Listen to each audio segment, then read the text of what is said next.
to show you something. Budding fashion designer Christina Proden lives with her boyfriend, Joseph Porter. Joseph and Christina met online 2017. While Joseph lived with me in Arkansas, I think he had only been talking to her 1 or 2 days when he brought me the laptop and said, "Mom, what do you think?" I went, "She's gorgeous. She's out of your league." Joseph ended up leaving Arkansas, and he moved himself up to Adena. What do you think? It's gorgeous, babe. Christina had a desire to go to fashion school. She wanted her own label, and she was on her way. I'm glad you like it. It's my favorite.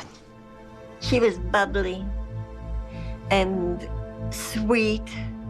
Her eyes would shine when she was happy, and I loved that about her. Do you want to go to dinner tonight? Definitely. And they'd go out to dinner, and she'd be excited to call me afterwards and say, "This is why I love him. He's so kind, he's so thoughtful, he's so caring."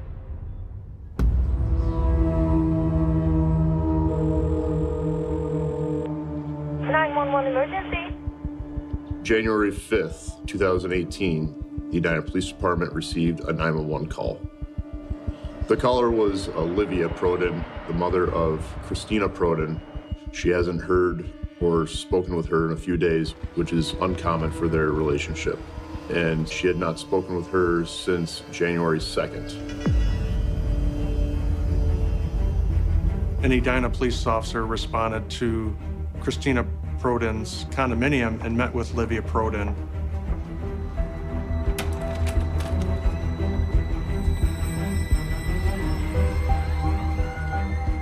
The officer does not find Christina and does not find her boyfriend, Joseph. There was a suitcase in the living room, a refrigerator full of food. Nothing really seemed out of order with the exception of the master bedroom. There was clothes on the floor in neat Ziploc bags. And so it appeared as though maybe they were in the midst of packing to go somewhere and just hadn't finished that process yet. The officer attempted to make contact with Joseph Porter to locate his whereabouts by calling a phone number he located in police records, but it went straight to voicemail. There was no clear indication one way or another what may have happened. That's why the officer listed Christina as missing, so we could try to get some of those answers. Her texts stopped coming in. I couldn't sense anything about her, except for she's gone. Police also list Christina's boyfriend, Joseph Porter, as a missing person.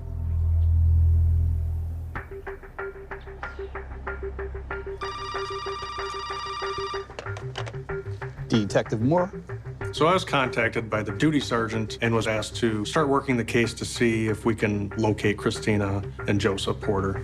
When was Christina's cell last used? According to the cell carrier, the last time that Christina's phone was active was on January 4th at approximately 4:13 in the morning, the day before Olivia Proden reported her missing. That ping was in the area of Christina's condo. Since that time, there was no other activity on that device. What about Joseph's cell? The information we received regarding Joseph's cell phone was that it was disconnected on or about January 3rd, 2018.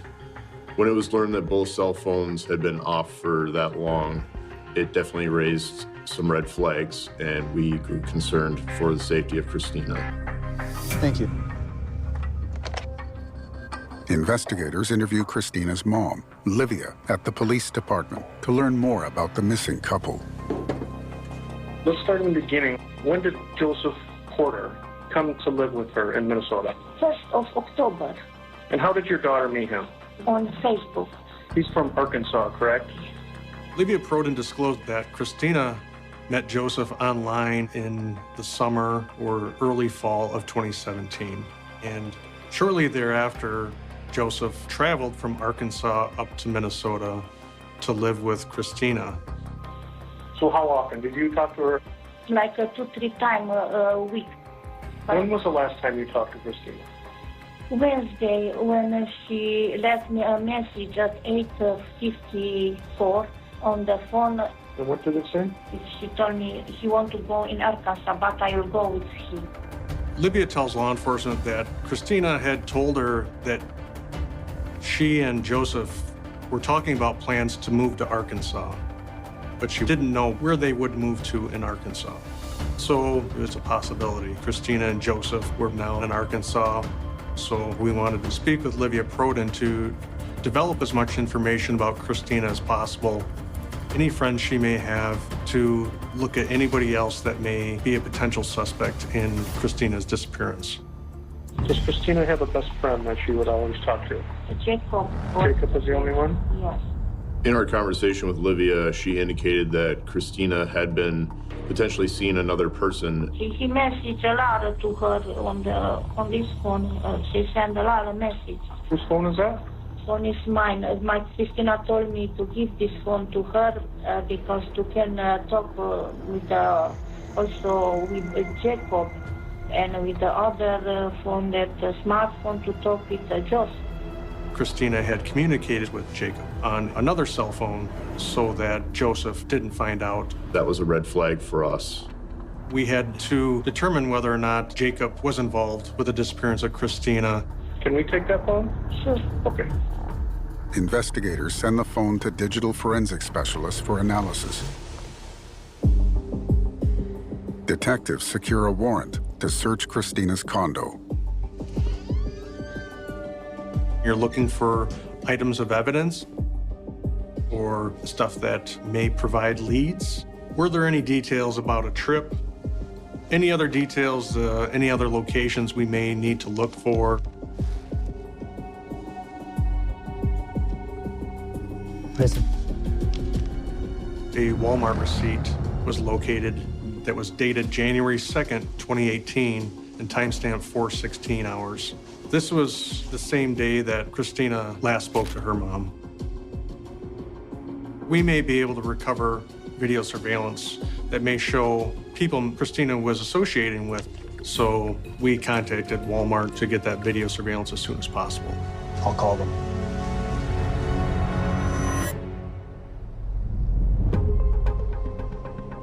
Investigators review the surveillance footage at the police department. There was quite a bit of anticipation built up to try and see where this investigation might go from there. The timestamp on the receipt is 4:16 p.m. Could you start us half an hour before then?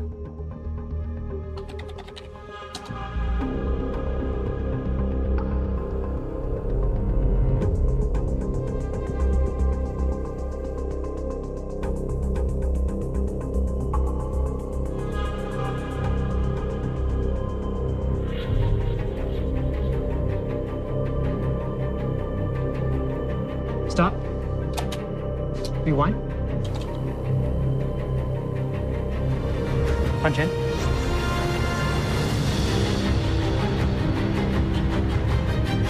That's her.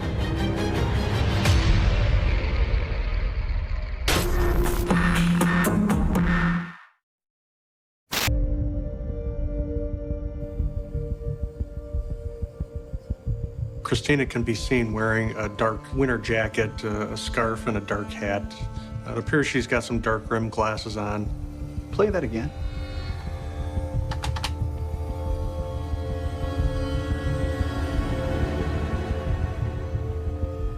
Who's that?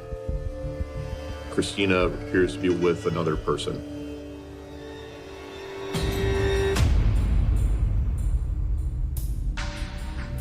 Christina's with the male. He's wearing a red hooded sweatshirt with some type of logo on the chest, a dark hat, tan pants, and some boots. Pause it. Zoom in. So based on the physical characteristics of the other person that she was with, we determined that the other person was Joseph Porter. Have you got a camera over the kiosk? Go a few minutes before the time of the receipt. What we see is a couple doing their normal grocery shopping, looking at some of the perishable food items that they had selected. It didn't appear as though they had any plans to go anywhere.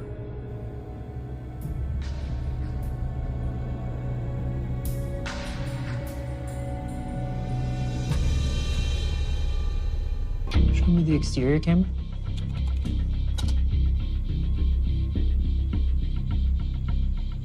Punch in.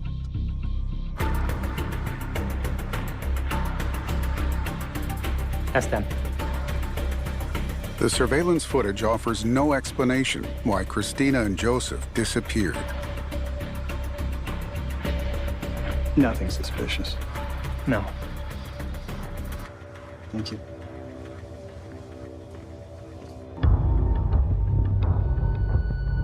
Investigators returned to Christina's condo to search for more clues.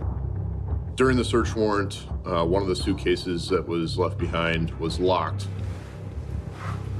We located a key for that. When we unlocked it, we found approximately $1,100 in cash inside. And we also found her identification card, her TCF debit card, and her state benefit card. All of this was a red flag for us, as normally when people travel, those are all things that they're going to need. Cash, their ID, etc. If you look at the totality of what we found in the condo, it wasn't indicative of somebody that had left the condo willingly. We have to look for any signs for something that might have happened to Christina inside that condominium. Investigators spray the condo with luminol. What we're looking for is any signs of blood or other bodily material that can't be seen with the naked eye. We found handprint on the carpet in the bedroom. When we discovered the handprints in blood, my stomach dropped. That was the first major indication of foul play. It is a aha moment that we believe something happened in that apartment, but we don't know who left that and when it was left. So the crime scene technicians took a sample swab from that blood. While the forensics team analyzes the blood, investigators trace Christina's friend, Jacob Patton, and invite him to the police department for an interview. Since Jacob had a relationship with Christina, we felt it was very important for him to be interviewed and rule him out as a possible suspect in her disappearance. When did you first start talking to her? Halfway through September, maybe? You met her in person? Online. She was like, yeah, I'm in a relationship. She's looking for friends. I was like, oh, okay. And then we started talking after that. Jacob disclosed that he and Christina met on a dating app.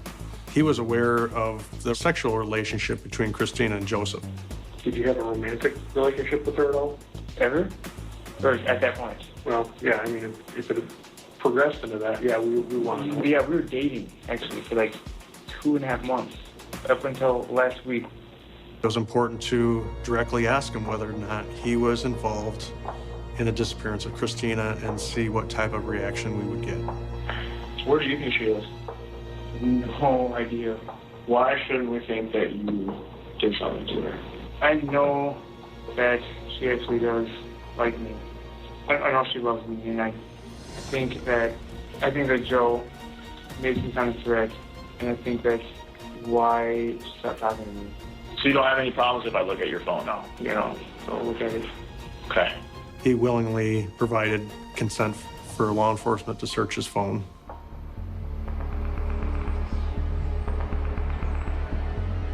A review of Jacob Patton's cell phone didn't reveal any evidence that would lead us to believe he had any involvement in Christina Proden's disappearance. Jacob seemed very truthful. He seemed honest. He wanted to provide information. We didn't believe he was involved.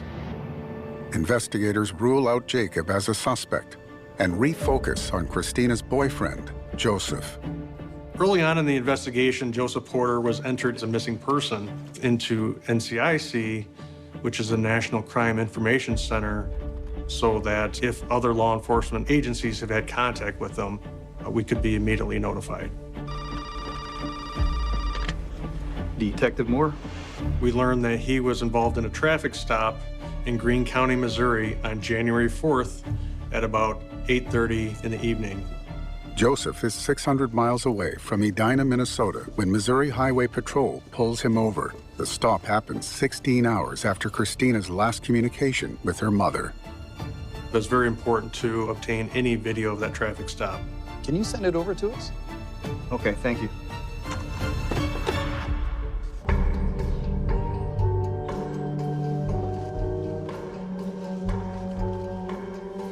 Could you show us the dash cam?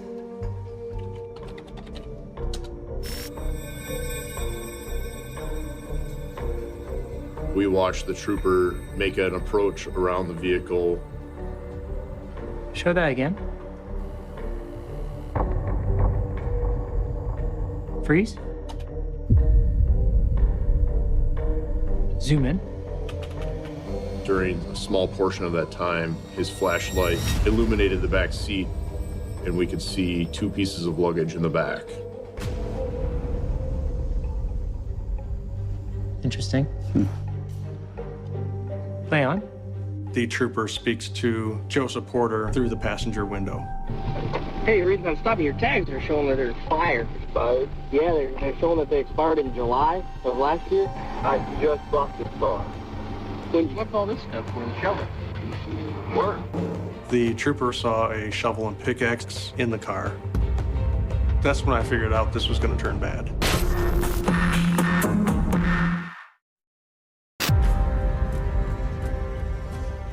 Okay, cool. I want to jump out. Joseph was asked to exit the vehicle and walks to the rear of his Honda Accord. It was immediately apparent. Joseph Porter was the only occupant of the vehicle. What happened to Christina? After determining that Joseph was the only occupant of the vehicle, we had a lot more questions than answers. The trooper was able to get a good look at the trunk. He didn't see anything suspicious. The trooper invited Joseph back to his squad car to conduct an interview for his traffic stop. You ever been arrested for anything? Yes, sir. Hopefully. I was arrested when I was 18 for secondary battery use of a deadly weapon. And I got arrested when I was 20 with another individual for possession of a stolen vehicle. He seems very relaxed. The interaction was very conversational. There were no red flags to indicate that anything bad had just happened. Have a safe night, all right? You too. He never once mentioned Christina's name. It seemed as though he didn't want to speak her name because he had maybe a guilty conscience. So they tell me that he was stopped in Missouri. I said, okay, great. But Christina wasn't there. I had Joseph Porter removed from NCIC as a missing person, and we began to focus on Joseph Porter as a person of interest in the disappearance of Christina Proden. Thank you.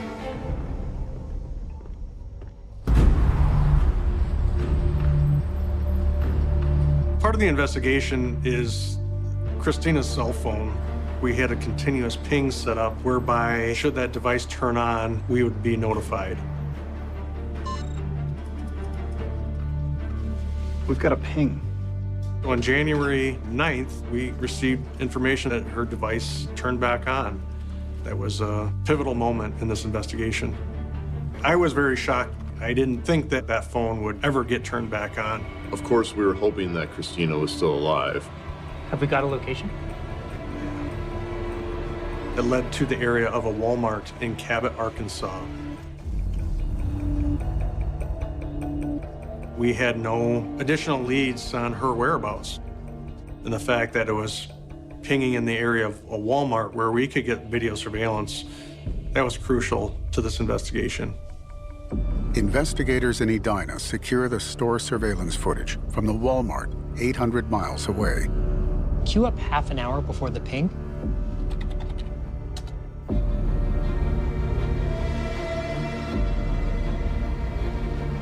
Is that glitch on the original footage? Okay, we can still ID from it. Play on. We're very hopeful that we can see Christina.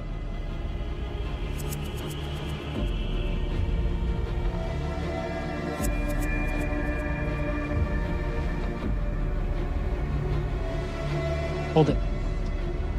Go back.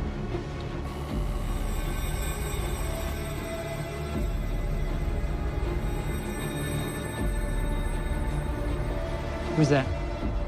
The individual's wearing a dark top, a hat, and sunglasses, which seems unusual since he's inside of a business. Punch in.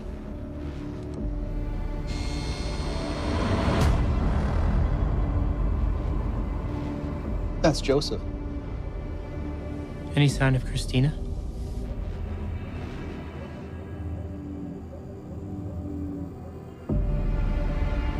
Unfortunately, she doesn't show up anywhere. Okay, where's Joseph going? Is there another camera?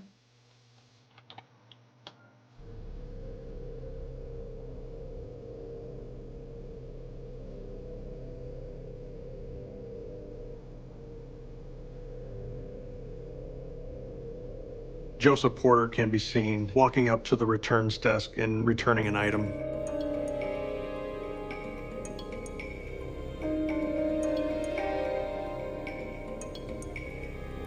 Where does he go next? Check the other cameras.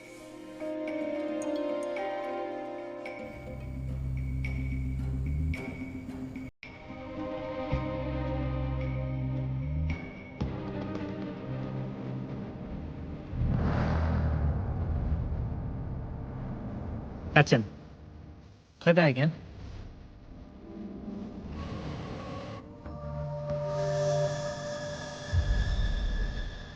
Who's that with him?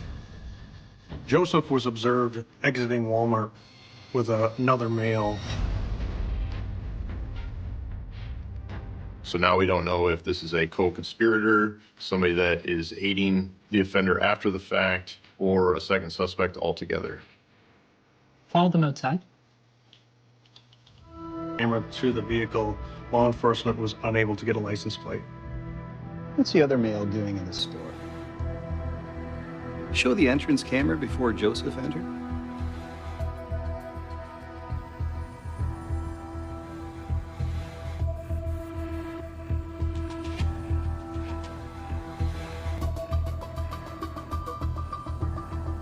Stop. That's him. Can you follow him inside?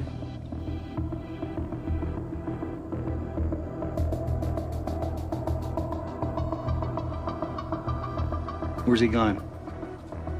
Have we got any cameras pointing that way? What's he up to? We need to find what's down that corridor.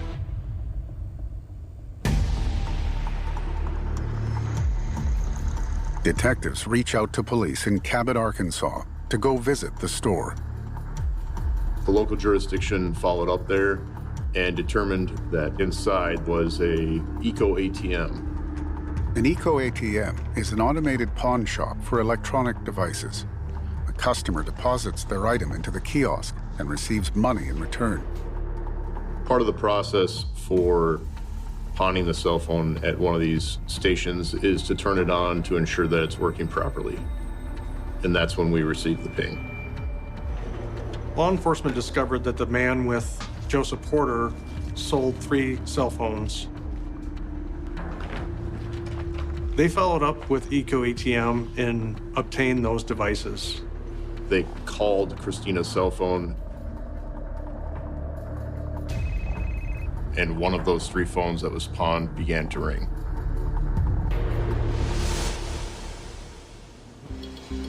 Investigators in Edina focus on identifying the man seen with Joseph in the Walmart surveillance footage.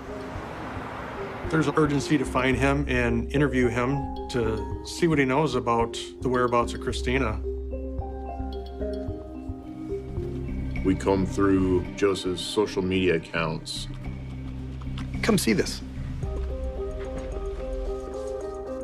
There are lots of photos on Joseph's social media that appear to match the suspect that we saw with him in Walmart. That's a match. We were able to identify the male with Joseph Porter as Richard Crawford. Look at this. Joseph Porter is married to Richard Crawford. It was a shock. But it was important to try to locate him and hopefully find Joseph Porter. The last known address of Richard Crawford is a trailer park in Jacksonville, Arkansas. When the FBI executed the search warrant at the trailer, the silver Pontiac G6 was sitting out in front, partially covered with a tarp. The vehicle matches the car in the Walmart security footage. They learned that that Pontiac was stolen. Now you have local charges to also arrest him on. Law enforcement knocked on the door and made contact with Richard Crawford and discovered Joseph Porter was also in the same trailer. Both were taken into custody. Porter had extensive burns on his face. His head was shaved and also had burns all over his hands. How did this happen? Why did this happen?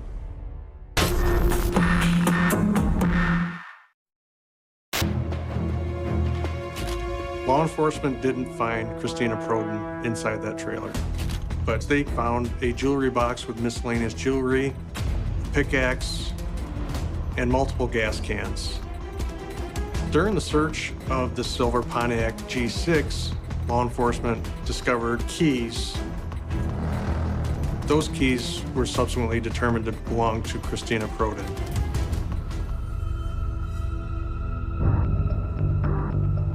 FBI agents in Arkansas interviewed Joseph Porter at the police department. Tell me what happened to your hands. So I was out in the woods and I fell asleep next to my campfire. I don't know if I rolled into it, fell asleep, sitting next to it and just... Joseph Porter maintained burns on his face and his hands was the result of rolling into the campfire he was sleeping next to. Where's Christina now? She's in Minnesota. I mean, we're just trying to find her. I understand that, and I told you the only two places I know where she's either at. Her mom's or her house, and she's not either one. It was clear from that interview that Joseph Porter did not care about Christina Proden. Agents questioned Richard Crawford in a neighboring interview room. We haven't ruled out the possibility at that point that Christina was alive. However, there were lots of indicators that would suggest that she was not. So agents turned up the pressure on Crawford.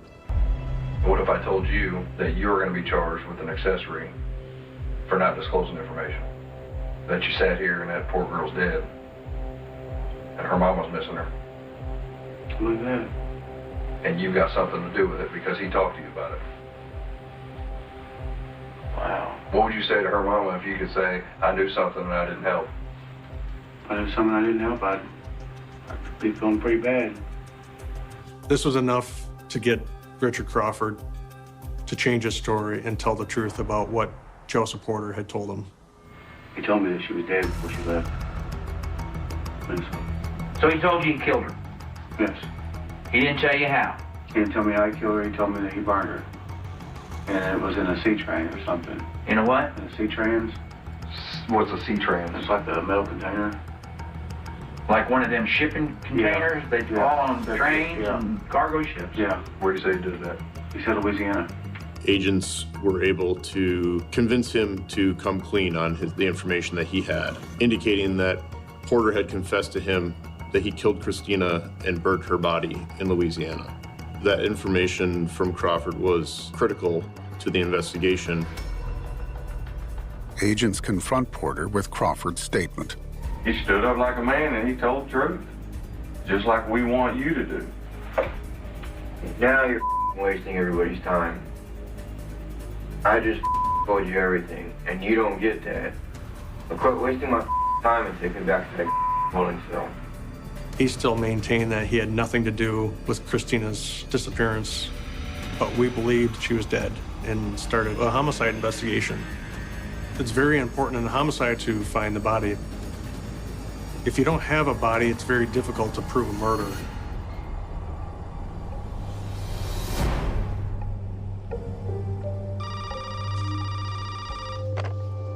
Detective Moore?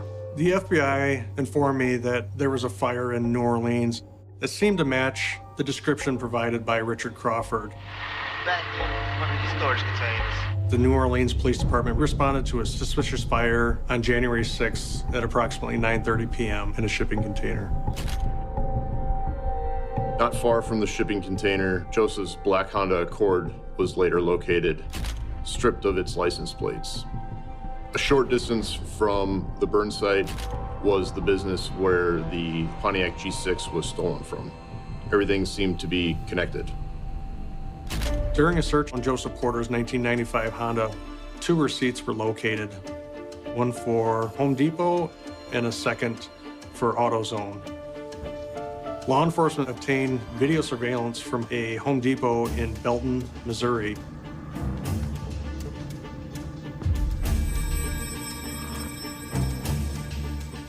Joseph Porter is observed on video buying a pickaxe and a shovel.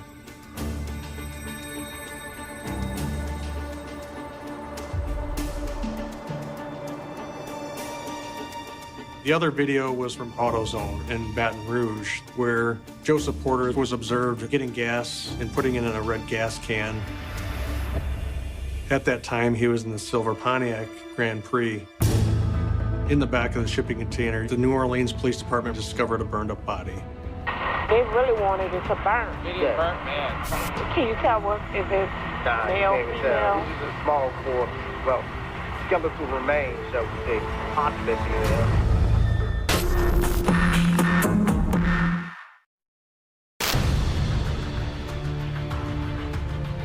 I requested a DNA sample from the body that was recovered from the shipping container. And we retrieved dental records from Christina's dental office locally. Both confirmed that the body was indeed Christina Broden. DNA from the handprints and blood that was recovered from Christina's master bedroom in her apartment was also confirmed to belong to Christina. Detective Moore and I went to the apartment of Livia to tell her in person what we believe happened to her daughter. Throughout a career in law enforcement, you tend to give many death notifications, each of them tragic. This one stood out to me as one of the hardest that I've had to do.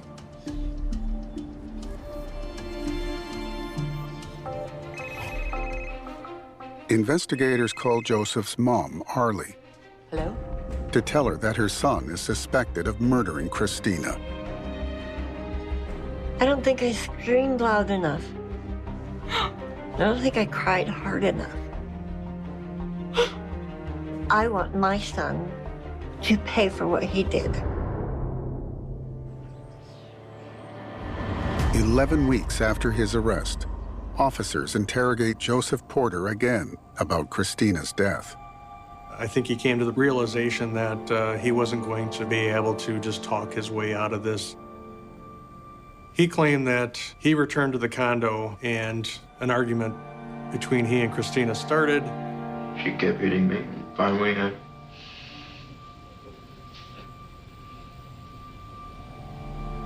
started punching her. I wrapped my arm around her throat.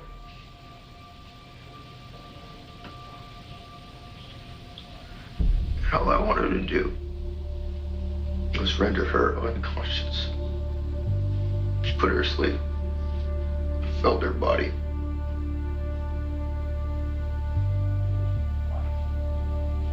I felt her body go limp. She wasn't moving, she wasn't breathing. Nothing. And I panicked. Porter admitted to killing Christina. He claimed that he tried to do CPR and realized that she was dead. But it didn't explain the handprints in blood in the carpet. I didn't know what to do. So I emptied out the red suitcase. I emptied out a charcoal gray one. I put my sleeping bag in the gray one. I put her in the red suitcase. I took them both out to my car, put them in the back seat.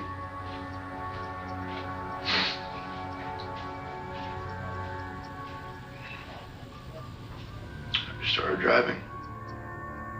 Instead of trying to call 911 to get her any assistance, Joseph decides to put her in a suitcase and ends up in Louisiana. I talked to her like she was alive. Told her I was sorry. Please forgive me. I asked her if she would be all right being cremated. Seeing somebody's face. So peaceful. Not in life, not in sleep.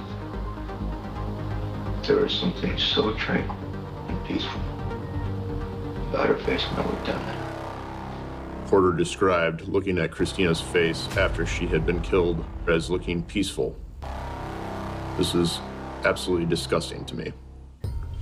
Following the interview of Joseph Porter in Arkansas, the Hennepin County Attorney's Office in Minnesota charged Joseph Porter with second-degree murder.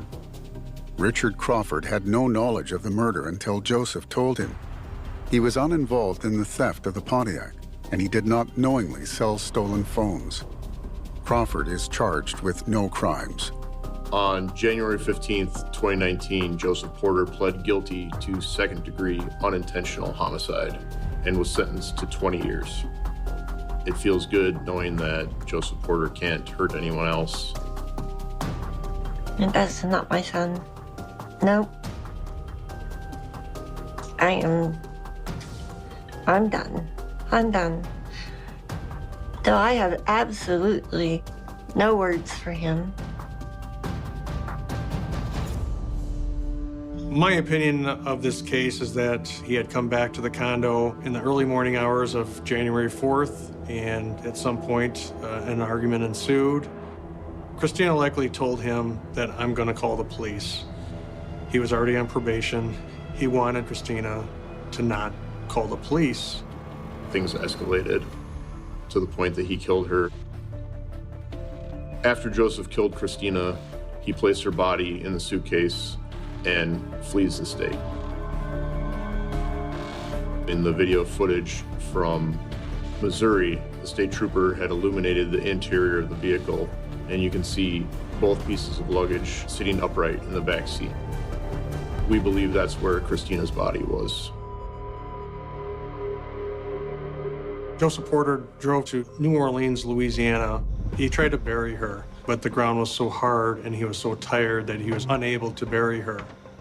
So he put her in the shipping container and lit her on fire. He then stole the vehicle from a nearby business and retreated to Arkansas, to the trailer park where his husband lives. The video surveillance played an integral part in the investigation. It shows Joseph leaving the state and being pulled over in Missouri without Christina. It shows him later with Crawford when he was disposing of some evidence by getting rid of her cell phone. It proved that he was in Louisiana where she was found. It also proved that he purchased the pickaxe and shovel that were found. Christina died, and my son killed her. When they sentenced him to the 20 years, I really threw a fit. I finally got a hold of the prosecutor. He goes, "What were you expecting?" I said, "Life without parole. 20 years is not enough." Where I need a fix from Christina, I just look over the photos that she sent me, and it's not very often you meet somebody that can be this elegant. She touched my life and changed my life. This was an outstanding young lady.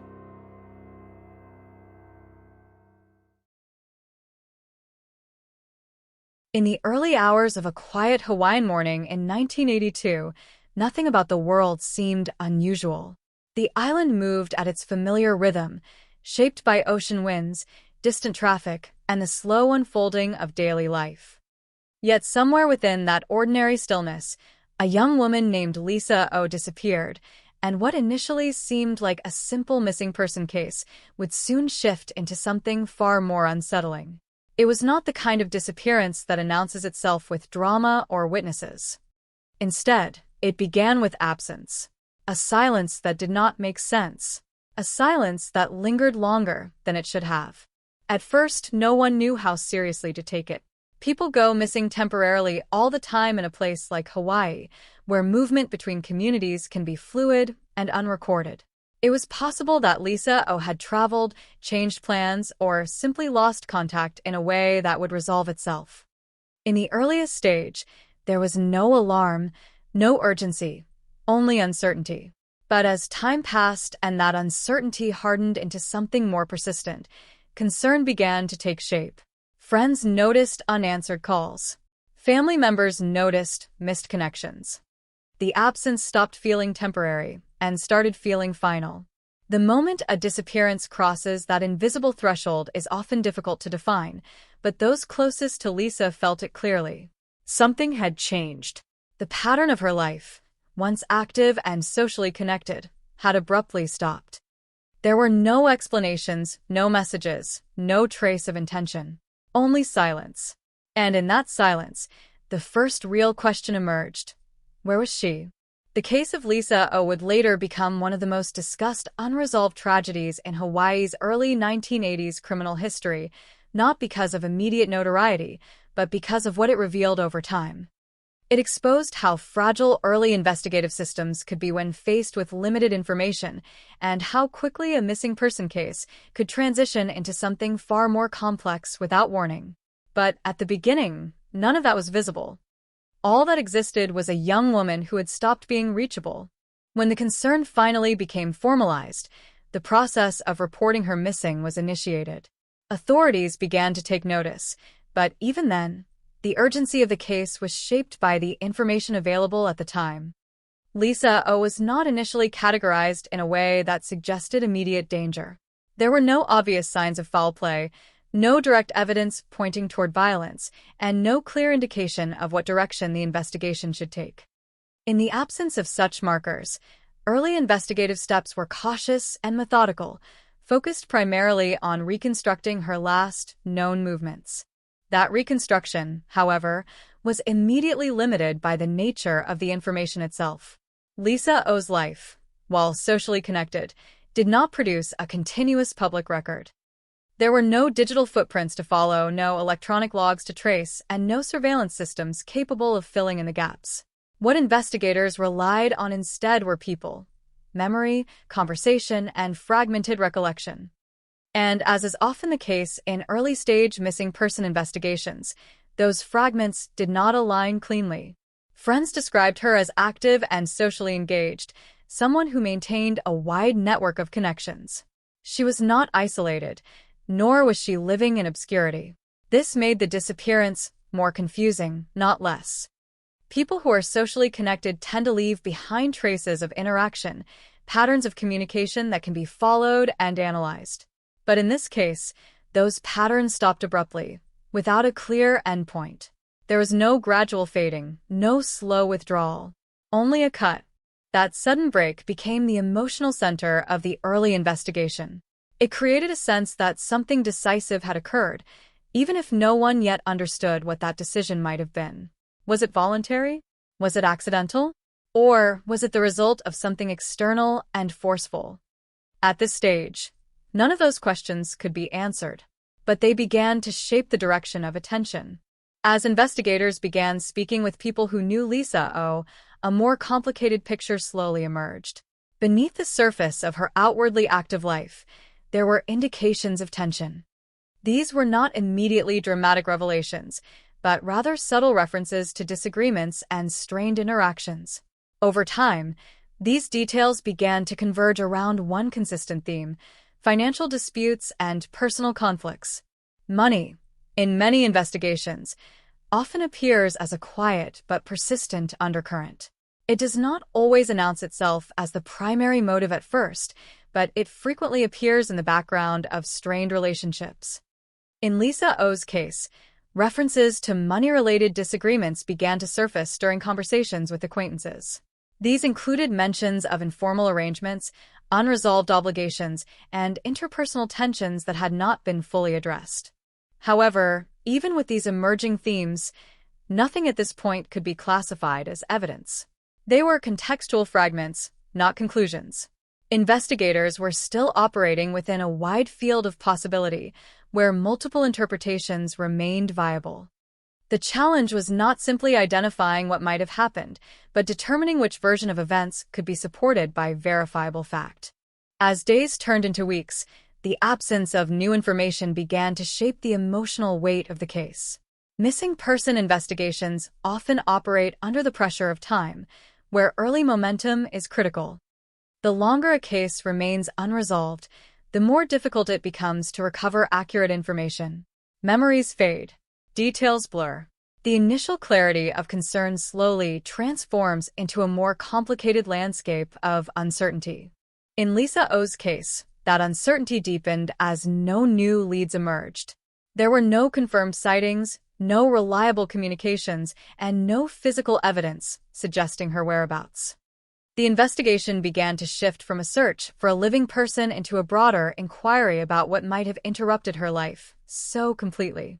At this stage, the case began to draw increased attention from those involved in the investigation, not because of dramatic breakthroughs, but because of the growing recognition that the disappearance did not behave like a typical missing person scenario. There was no trajectory pointing toward voluntary absence, no pattern suggesting gradual withdrawal, and no evidence of accidental disappearance. Instead, there was only discontinuity. That discontinuity became the central problem. Without continuity, investigators could not establish a sequence of events. Without a sequence, they could not establish cause. And without cause, they could not determine direction. The investigation was effectively suspended in a space where every possibility remained open, but none could be confirmed. It was within this atmosphere of unresolved uncertainty that the case began to transition into its next phase. The initial hope that Lisa O might be found alive began to weaken, replaced by a growing concern that something more serious had occurred. This shift was not sudden, but gradual, shaped by the absence of any contradicting evidence. In true crime investigations, this moment is often the most difficult, the point at which hope and reality begin to diverge. For those involved, it marks a psychological transition as much as an investigative one. The case is no longer about locating someone who is missing. It becomes about understanding why they are missing and what forces may have led to that absence. By the time this shift fully took hold, the case of Lisa O had already begun to develop the characteristics that would define it moving forward. It was no longer a simple disappearance. It was a growing question without answers, anchored in fragmented testimony, limited physical evidence, and the unsettling realization that something irreversible may have occurred.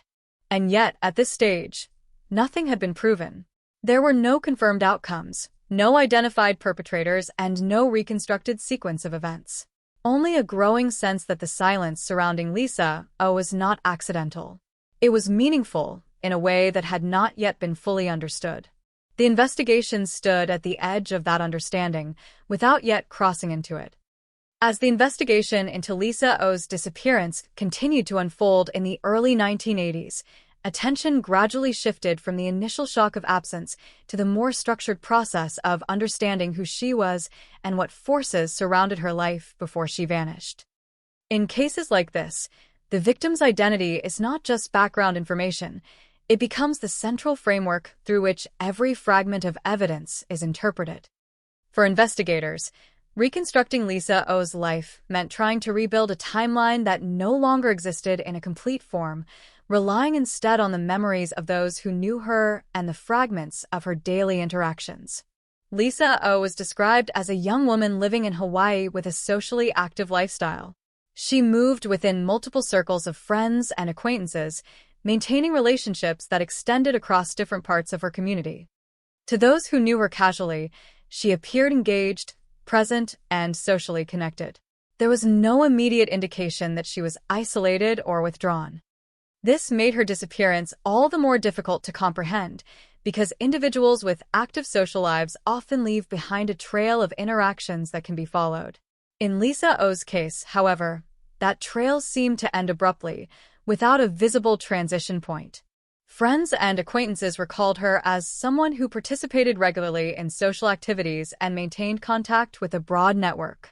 These relationships formed the first layer of investigative focus. When someone disappears unexpectedly, investigators often begin by mapping social connections, looking for tension points, conflicts, or recent changes in behavior.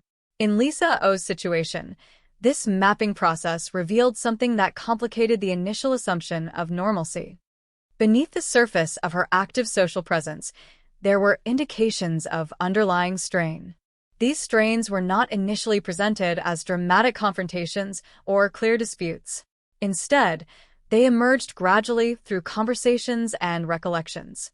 People who knew her described situations involving disagreements that had not been fully resolved. Over time, these fragments began to form a pattern centered around interpersonal tension, particularly involving financial matters. While no single account defined the entire picture, the repetition of similar themes across different testimonies suggested that money-related issues played a role in her relationships.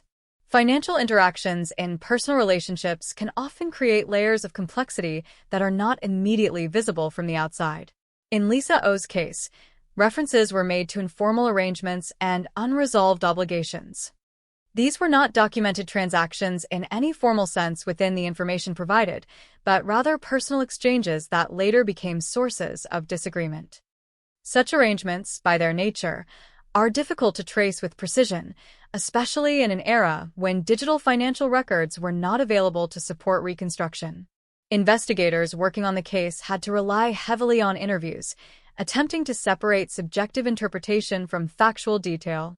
This process is inherently challenging because memory is not static. Each person who recalls an interaction does so through their own perspective, influenced by time, emotion, and subsequent events. As a result, even when multiple accounts point towards similar themes, they do not necessarily converge into a single clear narrative. Instead, they create a mosaic of partial truths that require careful interpretation. Within this mosaic, Lisa O's relationships began to appear more complex than initially assumed. While she maintained a wide social circle, not all of those connections were free of tension. Some interactions contained elements of unresolved conflict, particularly in situations involving money or personal expectations. However, even as these details emerged, investigators faced a critical limitation. None of these accounts provided a direct explanation for her disappearance. This distinction is important in understanding the trajectory of the case. There is a significant difference between identifying tension within a victim's life and establishing causation for their disappearance. The presence of conflict can suggest possible motives, but it cannot, on its own, confirm what actually occurred. In Lisa O's case, this gap remained unbridged. As investigators continued their work, they attempted to construct a timeline of her final known days. This process involved identifying the last confirmed points of contact and working backward from the moment she was reported missing. However, the timeline remained fragmented. There were no continuous records, no detailed surveillance data, and no comprehensive account that could anchor the sequence of events in a definitive way. Instead, what emerged was a series of disconnected points. Lisa O was seen or known to have interacted with others up to a certain point, after which there was a sudden absence of communication. That absence became the defining feature of the timeline. Unlike cases where a gradual disappearance can be traced through diminishing contact, this case presented a sharp break. The transition from presence to absence was not gradual enough to provide interpretive clues. This abruptness led investigators to focus more intensively on interpersonal relationships, particularly those involving recent tension. The hypothesis that personal disputes, especially those involving financial disagreement, might have escalated into something more serious became one of the central investigative directions. However, even within this direction, the absence of physical evidence created significant constraints. No direct material evidence was available to confirm the circumstances of Lisa O's disappearance. There were no definitive traces linking any specific location or individual to a confirmed sequence of events. This lack of physical grounding meant that investigators were working primarily within the realm of testimonial evidence, which, while valuable, is inherently limited when not supported by corroborating material facts. As the investigation progressed, the emotional complexity of the case deepened. For those involved, there was a growing awareness that they were dealing not only with a missing person, but with a case that resisted structural resolution. Every attempt to define a clear narrative encountered the same limitation: incomplete information that could not be reliably extended into certainty. This uncertainty had a profound effect on the investigative process. Without clear leads, the case could not move forward in a traditional linear sense. Instead, it became cyclical, revisiting the same set of relationships, the same financial tensions, and the same unresolved interactions. Each cycle added nuance, but not resolution. In examining Lisa O's life through this investigative lens, a broader pattern began to emerge. Her story was not defined by a single dramatic event prior to her disappearance, but rather by a series of small, interconnected tensions that accumulated over time. These tensions, particularly those involving financial disagreements, created a background of instability that later became central to the investigation. However, without direct evidence linking these tensions to her disappearance, they remained contextual rather than conclusive. The challenge faced by investigators was not simply identifying potential motives, but distinguishing between correlation and causation. In many cases, financial disputes and personal conflicts are present in the lives of individuals without resulting in violent outcomes. Therefore, while these factors were significant, they could not be interpreted as definitive explanations in isolation. As time passed, the absence of new information began to reinforce the limitations of the case. Each new interview, each revisited testimony, and each attempt to reconstruct the timeline ultimately returned to the same structural gap. The moment of Lisa O's disappearance remained unanchored, without a confirmed sequence of actions leading into or out of it. This lack of anchoring is one of the most difficult aspects of missing person investigations. Without a fixed point of transition, it becomes nearly impossible to establish narrative continuity. In Lisa O's case, that continuity was absent from the beginning and remained absent throughout the early investigative phase. By the end of this stage, the case had moved firmly into a space defined by interpretive limitation. The victim's identity, once a starting point for investigation, had become a symbol of unresolved complexity. Her social connections, financial interactions, and interpersonal relationships formed a web of context, but not a path toward resolution. The investigation stood at a point where understanding who Lisa O was did not bring investigators closer to understanding what had happened to her. And in that gap between identity and event, the core difficulty of the case became fully visible. As the investigation moved from the background of Lisa O's life into the actual sequence of her disappearance, the case entered its most critical and uncertain phase. This was the moment when fragmented memories, incomplete timelines, and conflicting interpretations had to be assembled into a coherent understanding of what may have happened. Yet from the beginning of this phase, it was clear that coherence would be difficult to achieve. The available information did not naturally align into a continuous narrative. Instead, it appeared as isolated fragments separated by gaps that could not be easily bridged. The disappearance of Lisa O in 1982 did not present itself as a dramatic event with immediate witnesses or clear indicators of struggle. There was no confirmed public scene, no widely reported confrontation, and no definitive last moment that could be reconstructed with precision. Instead, there was a gradual realization that she had stopped communicating, followed by growing concern from those around her. That concern eventually transformed into formal reporting, initiating the investigative process. However, even at the moment when official attention was engaged, the core problem remained unchanged. There was no clear starting point for the disappearance itself. Investigators began by attempting to identify the last confirmed contact with Lisa O. This step is standard in missing person cases, as it establishes a baseline from which movement and interaction can be traced. In this case, however, the baseline was unstable.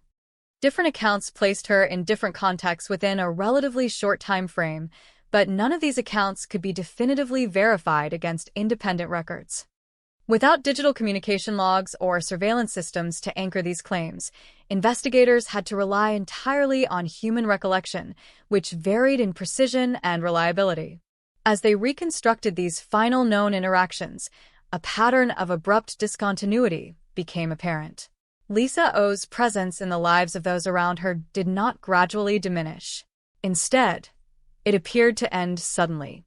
One moment she was present within her normal social and relational environment, and shortly afterward, she was not reachable by any known means. This type of abrupt transition is often significant in investigations because it suggests an external interruption rather than a voluntary, gradual withdrawal. However, without supporting evidence, this remained only a structural observation rather than a conclusion. Attention then turned toward the circumstances surrounding her relationships at the time of her disappearance. Investigators revisited interviews with friends, acquaintances, and individuals who had interacted with her in the period leading up to her disappearance. These interviews revealed recurring references to interpersonal tension, particularly involving financial matters. While these references were not always detailed or consistent, they appeared frequently enough to become a central point of investigative focus. The financial aspect of the case did not present itself as formal documentation or clearly defined transactions. Instead, it emerged through descriptions of informal arrangements, unresolved exchanges, and personal disagreements. These types of interactions are often difficult to reconstruct with accuracy, especially in the absence of written records. In Lisa O's case, this difficulty was compounded by the passage of time and the natural fading of memory. As a result, investigators were left with partial descriptions rather than concrete evidence. Despite this limitation, financial tension became one of the primary hypotheses considered during the early phase of the investigation. The reasoning behind this focus was not based on certainty, but on pattern recognition. In many investigations, unresolved financial disputes can serve as a background condition for escalation in interpersonal relationships. However, the presence of such disputes does not automatically imply criminal outcome. This distinction remained critical, even as the investigation leaned more heavily on this line of inquiry. Parallel to the examination of financial tensions, investigators also explored the broader network of Lisa O's social connections. This included individuals who had varying degrees of closeness to her, from close acquaintances to more distant contacts. Each of these individuals was questioned about their last interactions with her, her behavior in the days leading up to her disappearance, and any notable changes they may have observed. While some accounts suggested minor disagreements or emotional strain, none provided a direct account of events leading to her disappearance. As the interviews accumulated, recurring issue began to emerge: inconsistency. Not necessarily in the sense of deliberate contradiction, but in the natural divergence of human memory. Different individuals remembered different aspects of Lisa O's behavior, timing, and interactions. Some accounts emphasized her social engagement, while others focused on moments of tension.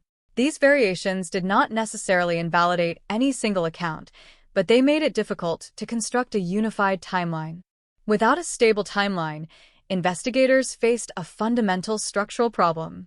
They could not determine with confidence where the critical transition occurred between her last known presence and her disappearance. This missing transition point became the central obstacle of the entire investigation. It represented the moment where explanation should have begun, but instead remained undefined. Physical evidence, which might have helped anchor the timeline, was limited. The information available in the case did not provide any confirmed material trace that could establish a sequence of events. There were no documented movements that could be verified independently and no forensic indicators that could be definitively linked to a specific scenario within the provided data. This absence of physical grounding meant that the investigation remained heavily dependent on testimonial interpretation. As the investigative process continued, the case began to reveal a deeper structural issue. It was not simply that information was missing, but that the missing information prevented the formation of a stable narrative framework. Without that framework, every new piece of information had to be interpreted in isolation, rather than as part of a continuous sequence. This made it difficult to move from observation to conclusion in any reliable way. The absence of continuity also affected how investigators assessed potential scenarios. Multiple interpretations remained possible, but none could be confirmed or eliminated with certainty. This created a situation in which the investigation remained open-ended, with several plausible directions but no definitive path forward. In practical terms, this meant that the case could be analyzed but not resolved. As time passed, the emotional weight of the case became increasingly tied to its unresolved structure. For those involved in the investigation, there was a growing awareness that the case might not yield a clear answer under the available conditions. This recognition did not diminish the importance of continued examination, but it did shift the nature of that examination from discovery to preservation. The goal became less about finding new facts and more about ensuring that existing information was fully understood and accurately recorded. Within this phase, Lisa O's disappearance became more than a single investigative event. It became an example of how cases can become structurally limited by the absence of foundational information. Without a clear starting point, a verified sequence, or reliable physical evidence, the investigation could not progress in the traditional sense. Instead, it remained in a state of suspended analysis, where interpretation was possible but resolution was not. By the end of this stage, the case had fully transitioned into its investigative core problem, the inability to reconstruct a continuous chain of events. All known information pointed toward fragmentation rather than cohesion. And in that fragmentation, the disappearance of Lisa O remained an unresolved break in continuity that defined the entire trajectory of the case moving forward. As the investigation into Lisa O's disappearance progressed beyond its initial shock and early reconstruction efforts, it entered a phase defined not by discovery, but by accumulation. This was the stage where investigators attempted to transform scattered interviews, partial recollections, and limited physical findings into a coherent evidentiary structure. However, the deeper they moved into this process, the more apparent it became that the case resisted structural consolidation. Each new piece of information added detail, but not clarity. Instead of narrowing the scope of possibilities, the investigation continued to expand into multiple parallel interpretations that could not be definitively resolved. The primary focus during this phase was the systematic examination of Lisa O's interpersonal relationships. Investigators returned repeatedly to individuals within her social and personal circles, attempting to identify any shift in behavior, tension, or conflict that may have occurred shortly before her disappearance. This process involved revisiting earlier statements, comparing inconsistencies, and attempting to align timelines that did not naturally match. While some individuals recalled general interactions that suggested emotional or financial strain, these accounts were not consistent enough to establish a unified narrative. The concept of financial dispute remained central throughout this stage of the investigation. References to informal monetary arrangements, unresolved obligations, and interpersonal disagreements involving money appeared repeatedly across different testimonies. However, these references were fragmented and lacked formal documentation. As a result, investigators were unable to determine the scale, structure, or precise nature of any financial interactions that may have contributed to conflict. The absence of verifiable records meant that financial motive remained a theoretical possibility rather than a substantiated conclusion. At the same time, investigators attempted to reconstruct Lisa O's final movements with greater precision. This required mapping her last known contacts and attempting to identify any observable pattern leading up to her disappearance. However, the available information did not support a continuous timeline. Instead, it revealed intermittent points of contact separated by gaps that could not be reliably filled. Each gap represented a moment where uncertainty replaced certainty and where interpretation replaced fact. Witness statements played a significant role in shaping this reconstruction effort, but they also introduced additional complexity. Different individuals provided accounts that varied in detail and emphasis. Some recalled interactions that suggested normal social behavior, while others described signs of tension or emotional strain. These differences did not necessarily indicate falsehood, but they did reflect the subjective nature of memory. In the absence of corroborating physical evidence, these subjective accounts could not be weighted with precision. As investigators compared these statements, they encountered a recurring problem: temporal inconsistency. The timing of events as described by different witnesses did not always align. Even when describing similar interactions, individuals often placed them in different chronological contexts. This made it difficult to construct a reliable sequence of events. Without a stable chronology, it was impossible to determine which interactions occurred before or after critical moments in the timeline. This lack of chronological stability had a direct impact on the direction of the investigation. Without a reliable sequence, it became impossible to identify escalation points or transitional moments that might indicate when circumstances changed from normal activity to disappearance. Instead, the investigation remained locked in a state of temporal ambiguity, where events could be described but not definitively ordered. Investigators also examined the possibility of external involvement beyond Lisa O's immediate social circle. This involved reviewing any known associations that extended outside her closest relationships. However, this broader search did not yield any verifiable leads that could be connected to her disappearance. While some individuals were interviewed as part of routine investigative procedure, none provided information that materially altered the direction of the case. The absence of physical evidence remained one of the most significant limitations throughout this phase. No confirmed forensic material was available that could anchor the investigation to a specific location or sequence of events.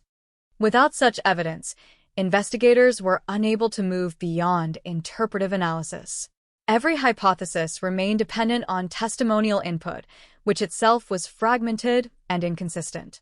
As the investigation deepened, it became increasingly clear that the central challenge was not simply identifying what might have happened, but determining whether the available information was sufficient to support any definitive conclusion at all. This question gradually shifted the nature of the investigation from active reconstruction to structural evaluation. Instead of asking what occurred, investigators began to ask what could realistically be known under the existing conditions. Within this context, Lisa O's disappearance became a case study in informational limitation. The case did not lack information entirely, but the information that existed was not structured in a way that allowed for convergence. Each piece of data existed in partial isolation, and attempts to connect these pieces resulted in multiple competing interpretations rather than a single coherent narrative. Financial disputes, while still central to investigative attention, remained unresolved in terms of their actual scope and impact. The references to money-related tension suggested potential conflict, but without documentation or direct confirmation, these references could not be elevated to definitive causation. This distinction between potential motive and confirmed motive remained a critical boundary that the investigation could not cross. As time passed, investigators revisited earlier assumptions in an effort to identify any overlooked details. However, each review produced the same outcome: reinforcement of existing uncertainty rather than emergence of new clarity. The case appeared to be structurally closed in terms of information generation, even though it remained open in official status. No new reliable evidence was emerging, and the existing material had already been fully examined within the constraints of available methodology. This led to a gradual shift in investigative perspective. The focus moved from active pursuit of new leads to preservation and organization of existing findings. The goal became to ensure that all collected information was accurately documented and internally consistent, even if it did not lead to resolution. In doing so, the investigation transitioned into a maintenance phase, where the primary objective was stability of record rather than expansion of knowledge. Throughout this process, the emotional weight of the case remained present, but increasingly secondary to its structural challenges. The absence of resolution was not framed as failure in a conventional sense, but as a limitation imposed by the nature of the available information. The investigation was not halted due to lack of effort, but due to lack of connective structure within the evidence itself. By the conclusion of this phase, the case had reached a state of analytical equilibrium. All available lines of inquiry had been explored to the extent possible under the constraints of the data. Multiple hypotheses remained theoretically possible, but none could be confirmed or excluded with certainty. The investigation was no longer progressing toward resolution, but it was still actively engaged in understanding its own boundaries. In this way, the case of Lisa O moved deeper into its unresolved status, not because it was neglected, but because it had reached the limits of what could be reconstructed from the available fragments. As the investigation into Lisa O entered its fifth phase, the focus gradually shifted from reconstructing her final movements to examining the broader contextual environment in which her life had unfolded. This transition was not abrupt, but emerged as a natural consequence of earlier limitations. With no new physical evidence and no reliable expansion of the timeline, investigators began to reassess the case through a wider lens, attempting to identify patterns that might not be visible through direct chronological reconstruction alone. This broader contextual analysis centered on the social and emotional environment surrounding Lisa O in the period leading up to her disappearance. Investigators sought to understand not only who she interacted with, but how those interactions functioned within the structure of her daily life. Attention was given to recurring social contacts, habitual routines, and the stability or instability of her interpersonal relationships. The objective was to determine whether any underlying structural pressures existed that could help explain the tensions hinted at in earlier testimonies. Within this framework, financial interactions were revisited once again, but this time not as isolated disputes, but as part of a larger pattern of relational dependency. Investigators explored the possibility that informal financial arrangements may have been embedded within personal relationships in ways that were not formally documented or easily traceable. This included examining whether expectations of repayment, shared expenses, or informal lending may have created invisible obligations between individuals. However, the lack of documentation continued to limit the ability to quantify or verify these interactions. At the same time, the emotional tone of relationships became a secondary but important area of focus. Witnesses who had previously described Lisa O often characterized her as socially active and engaged, but these descriptions were general and lacked specificity regarding emotional dynamics. Investigators attempted to refine this understanding by re-interviewing individuals who had interacted with her more frequently, seeking to identify subtle changes in behavior or mood that may have gone unnoticed at the time. These re-interviews produced a complex set of impressions. Some individuals recalled no noticeable change in her demeanor, describing her as consistent and stable in her interactions. Others suggested that she may have experienced periods of stress or emotional withdrawal, although they could not pinpoint exact moments or causes. The variability of these accounts reinforced a recurring challenge in the case: the absence of consistent observational anchors that could reliably indicate transformation over time. As this phase progressed, investigators also revisited the physical geography associated with Lisa O's last known movements. Rather than focusing solely on pinpoint locations, they expanded their analysis to include transitional spaces such as roads, informal meeting points, and areas between confirmed sightings. The goal was to identify whether any environmental factors could have influenced or interrupted her movement. However, the geographical analysis did not produce any definitive insights, as no clear correlation emerged between location patterns and the timeline gaps already identified. Another significant area of inquiry involved the reconstruction of communication patterns. Investigators reviewed known interactions through phone records, personal contacts, and indirect references provided by acquaintances. The aim was to determine whether any unusual gaps, sudden increases in communication, or shifts in contact frequency could be identified. While some minor irregularities were noted, none reached a threshold that could be considered indicative of escalation or crisis. The absence of communication anomalies contributed to a growing interpretive dilemma. On one hand, the lack of clear disruption suggested continuity in Lisa O's daily life. On the other hand, her disappearance represented a complete break in that continuity. This contradiction created a structural tension within the investigation, as normal communication patterns appeared incompatible with the abrupt nature of the outcome. Investigators also examined the possibility that critical information may have been lost or never recorded due to the informal nature of Lisa O's social environment. Many of her interactions were not documented through formal channels, which meant that significant portions of her social life existed only in memory-based accounts. This reliance on human recollection introduced inherent instability, as memory is subject to distortion over time, particularly when reconstructing emotionally neutral or routine events. In response to this limitation, the investigative approach shifted toward cross-referencing multiple independent accounts in an attempt to identify points of convergence. When multiple witnesses independently described similar interactions or patterns, those details were given greater interpretive weight.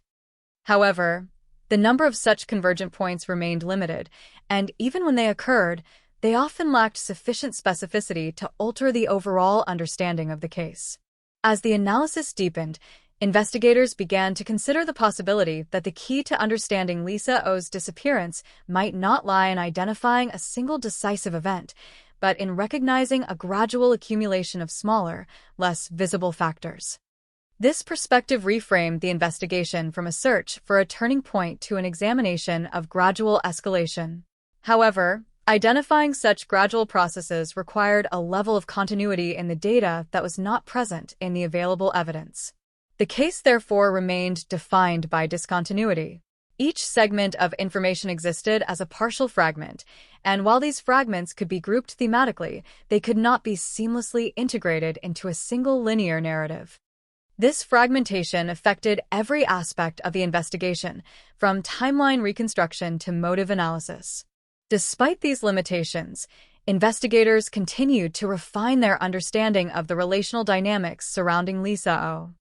Particular attention was given to identifying whether any asymmetries existed within her relationships, especially in terms of emotional investment or financial dependence. However, without direct testimony from all relevant parties, these assessments remained speculative. As this phase drew toward its conclusion, it became increasingly evident that the investigation had reached a point of interpretive saturation. All available data had been examined through multiple analytical frameworks, yet no framework produced a definitive resolution. Instead, each approach reinforced the same fundamental outcome: partial insight without closure. This realization led to a further refinement of investigative objectives. Rather than seeking to resolve the case, the focus shifted toward establishing a comprehensive documentation of all known variables. The aim was to preserve the full scope of uncertainty in a structured form, ensuring that future review would not be constrained by fragmented or incomplete records. In this sense, the investigation into Lisa O's disappearance evolved into a layered archive of possibilities. Each layer represented a different interpretive model, each supported by some degree of evidence, but none capable of standing as conclusive truth. The case became defined not by what was known, but by the structured boundaries of what could be known under existing conditions. By the end of this phase, investigators acknowledged that the case had entered a stable but unresolved state. No new leads were emerging, and no existing leads could be definitively closed. The investigation remained formally active, but functionally it had transitioned into long-term observation and archival maintenance. Lisa O's disappearance therefore stood as an enduring example of investigative limitation, where the absence of resolution was not the result of oversight or neglect, but of structural fragmentation within the available information itself. As the investigation into Lisa O progressed into its sixth phase, the focus shifted once again, this time toward reassessing previously dismissed or underweight elements of the case. This stage was characterized by a deliberate return to early-stage materials, not in search of new evidence, but in an attempt to reinterpret existing information under revised analytical assumptions. Investigators recognized that earlier conclusions may have been shaped by procedural constraints and incomplete contextual understanding, and therefore sought to reevaluate the entire evidentiary foundation with greater methodological caution. This reevaluation began with a comprehensive review of all initial witness statements collected during the earliest days of the investigation. These statements, which had originally been processed for basic factual content, were now re-examined for subtle linguistic cues, emotional framing, and indirect references that may not have been fully appreciated at the time. Investigators paid particular attention to inconsistencies, not as contradictions to be resolved, but as potential indicators of layered perception, where different individuals may have observed different aspects of the same situation without realizing it. In parallel with this linguistic reassessment, the investigation also revisited the structural reliability of the timeline itself. Earlier reconstructions had been built on a series of assumed chronological anchors, but these anchors were now scrutinized for their evidentiary strength. Some were found to be based on secondary recollection rather than direct confirmation, which introduced a degree of uncertainty into the entire temporal framework. As a result, investigators began to treat the timeline not as a fixed sequence, but as a flexible model subject to revision. This conceptual shift had significant implications for the interpretation of Lisa O's final known movements. Instead of assuming a linear progression of events, investigators considered the possibility that certain events may have occurred in a different order than previously believed, or that some events may have overlapped in ways that were not originally recognized. However, without new physical or digital evidence, these revised interpretations remained hypothetical in nature. At the same time, attention returned to the financial dimension of the case, which had persisted as a recurring but unresolved theme throughout the investigation. In this phase, investigators attempted to construct a more detailed map of informal financial relationships, even in the absence of formal documentation.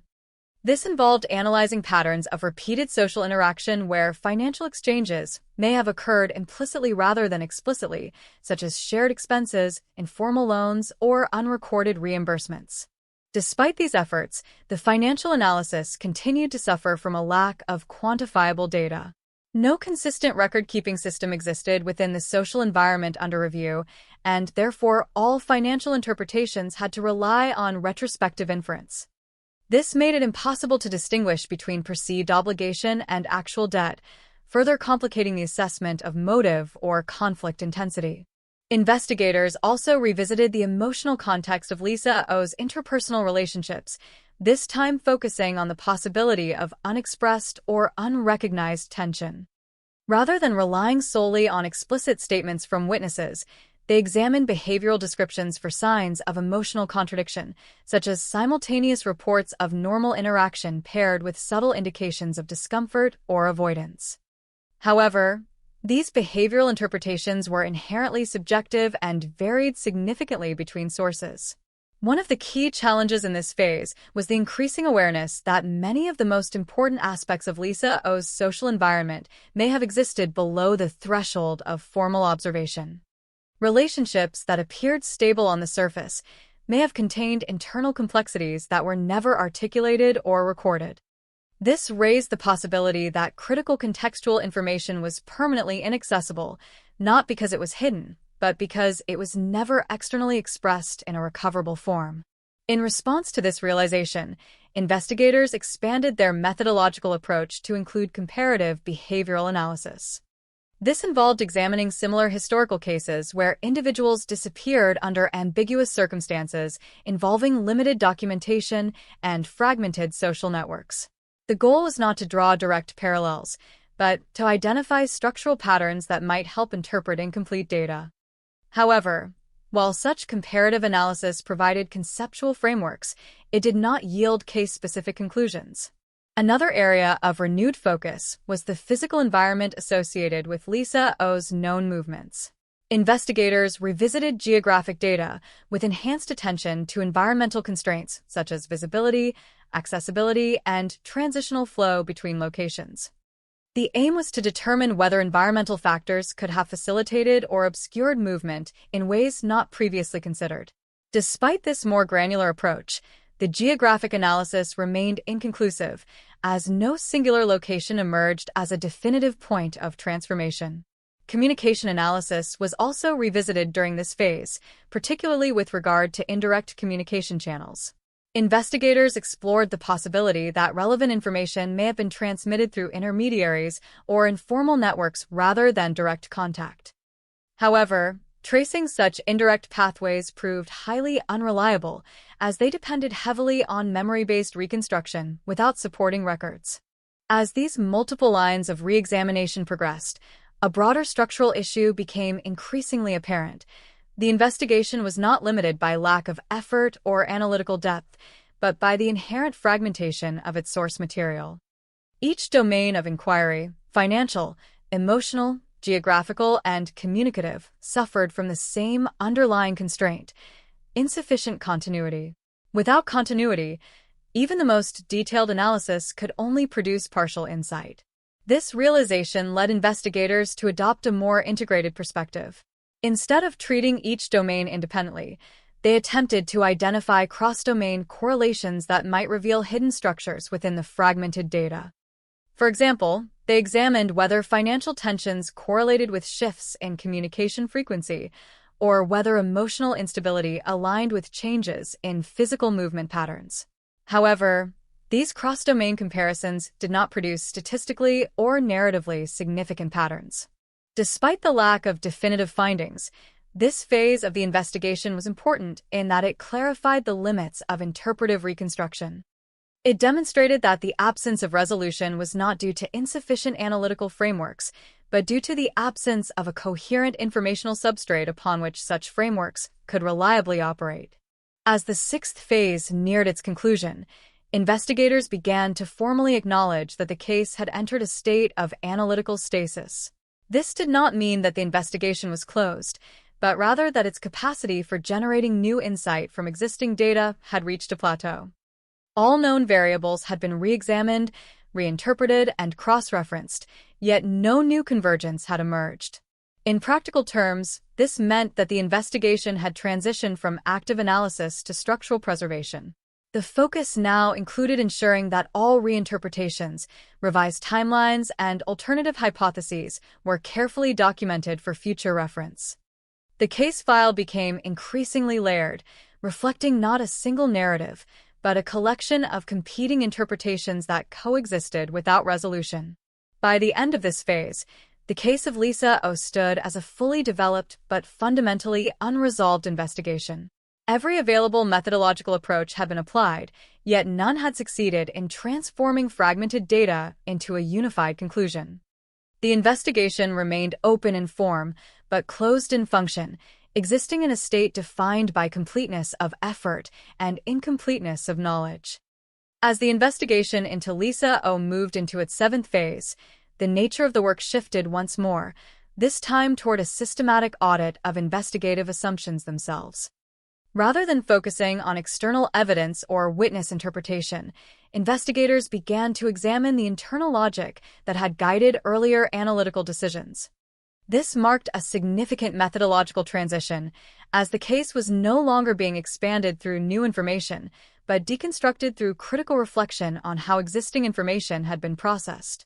The first step in this audit process involved identifying foundational assumptions that had shaped the trajectory of the investigation from its earliest stages. These included assumptions about timeline reliability, the consistency of witness memory, the stability of interpersonal relationships, and the presumed linearity of events leading up to Lisa O's disappearance.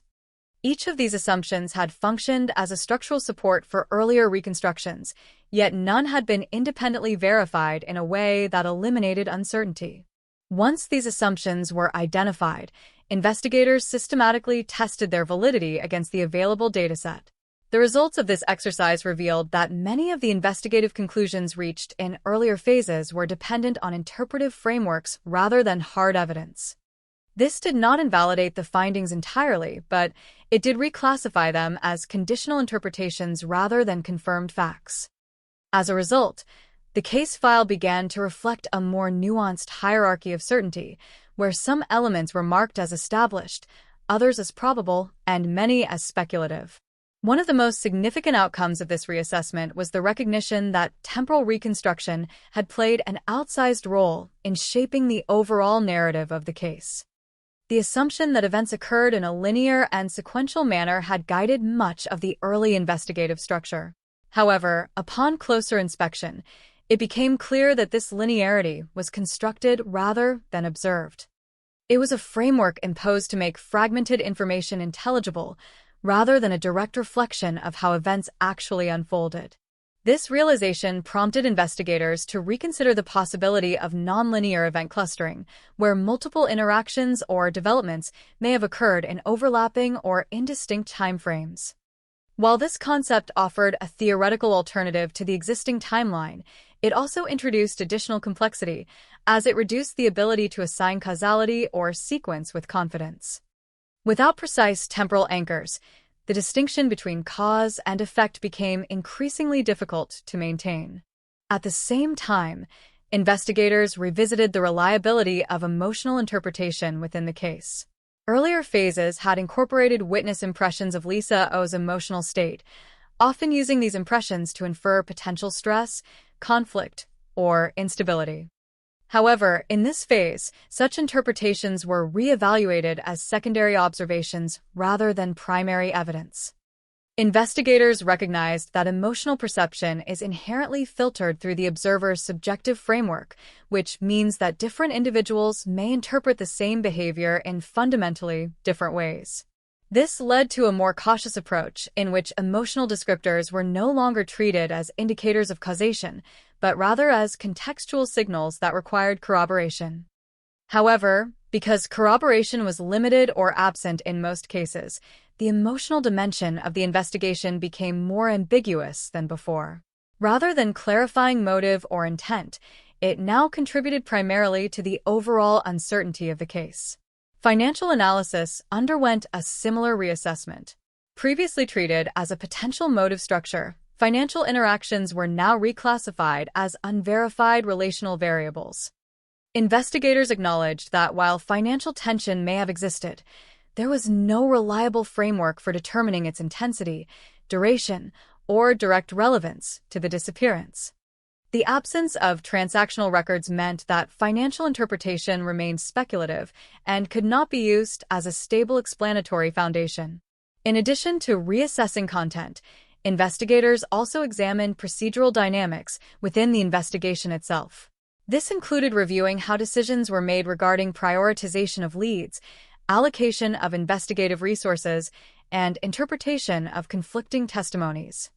It became apparent that early investigative momentum had been influenced by the need to establish a coherent narrative quickly, which may have led to premature consolidation of incomplete data.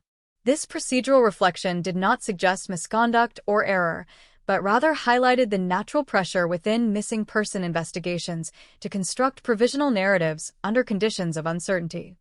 These narratives, once established, tended to persist even as new information failed to fully support them. As a result, some early interpretive structures may have remained in place longer than their evidentiary strength justified. As part of this phase, investigators also explored the concept of informational decay, referring to the gradual loss of accuracy in witness memory and contextual detail over time. This phenomenon was particularly relevant in the Lisa case, where many key statements were recorded under time-sensitive conditions and later revisited after significant delays.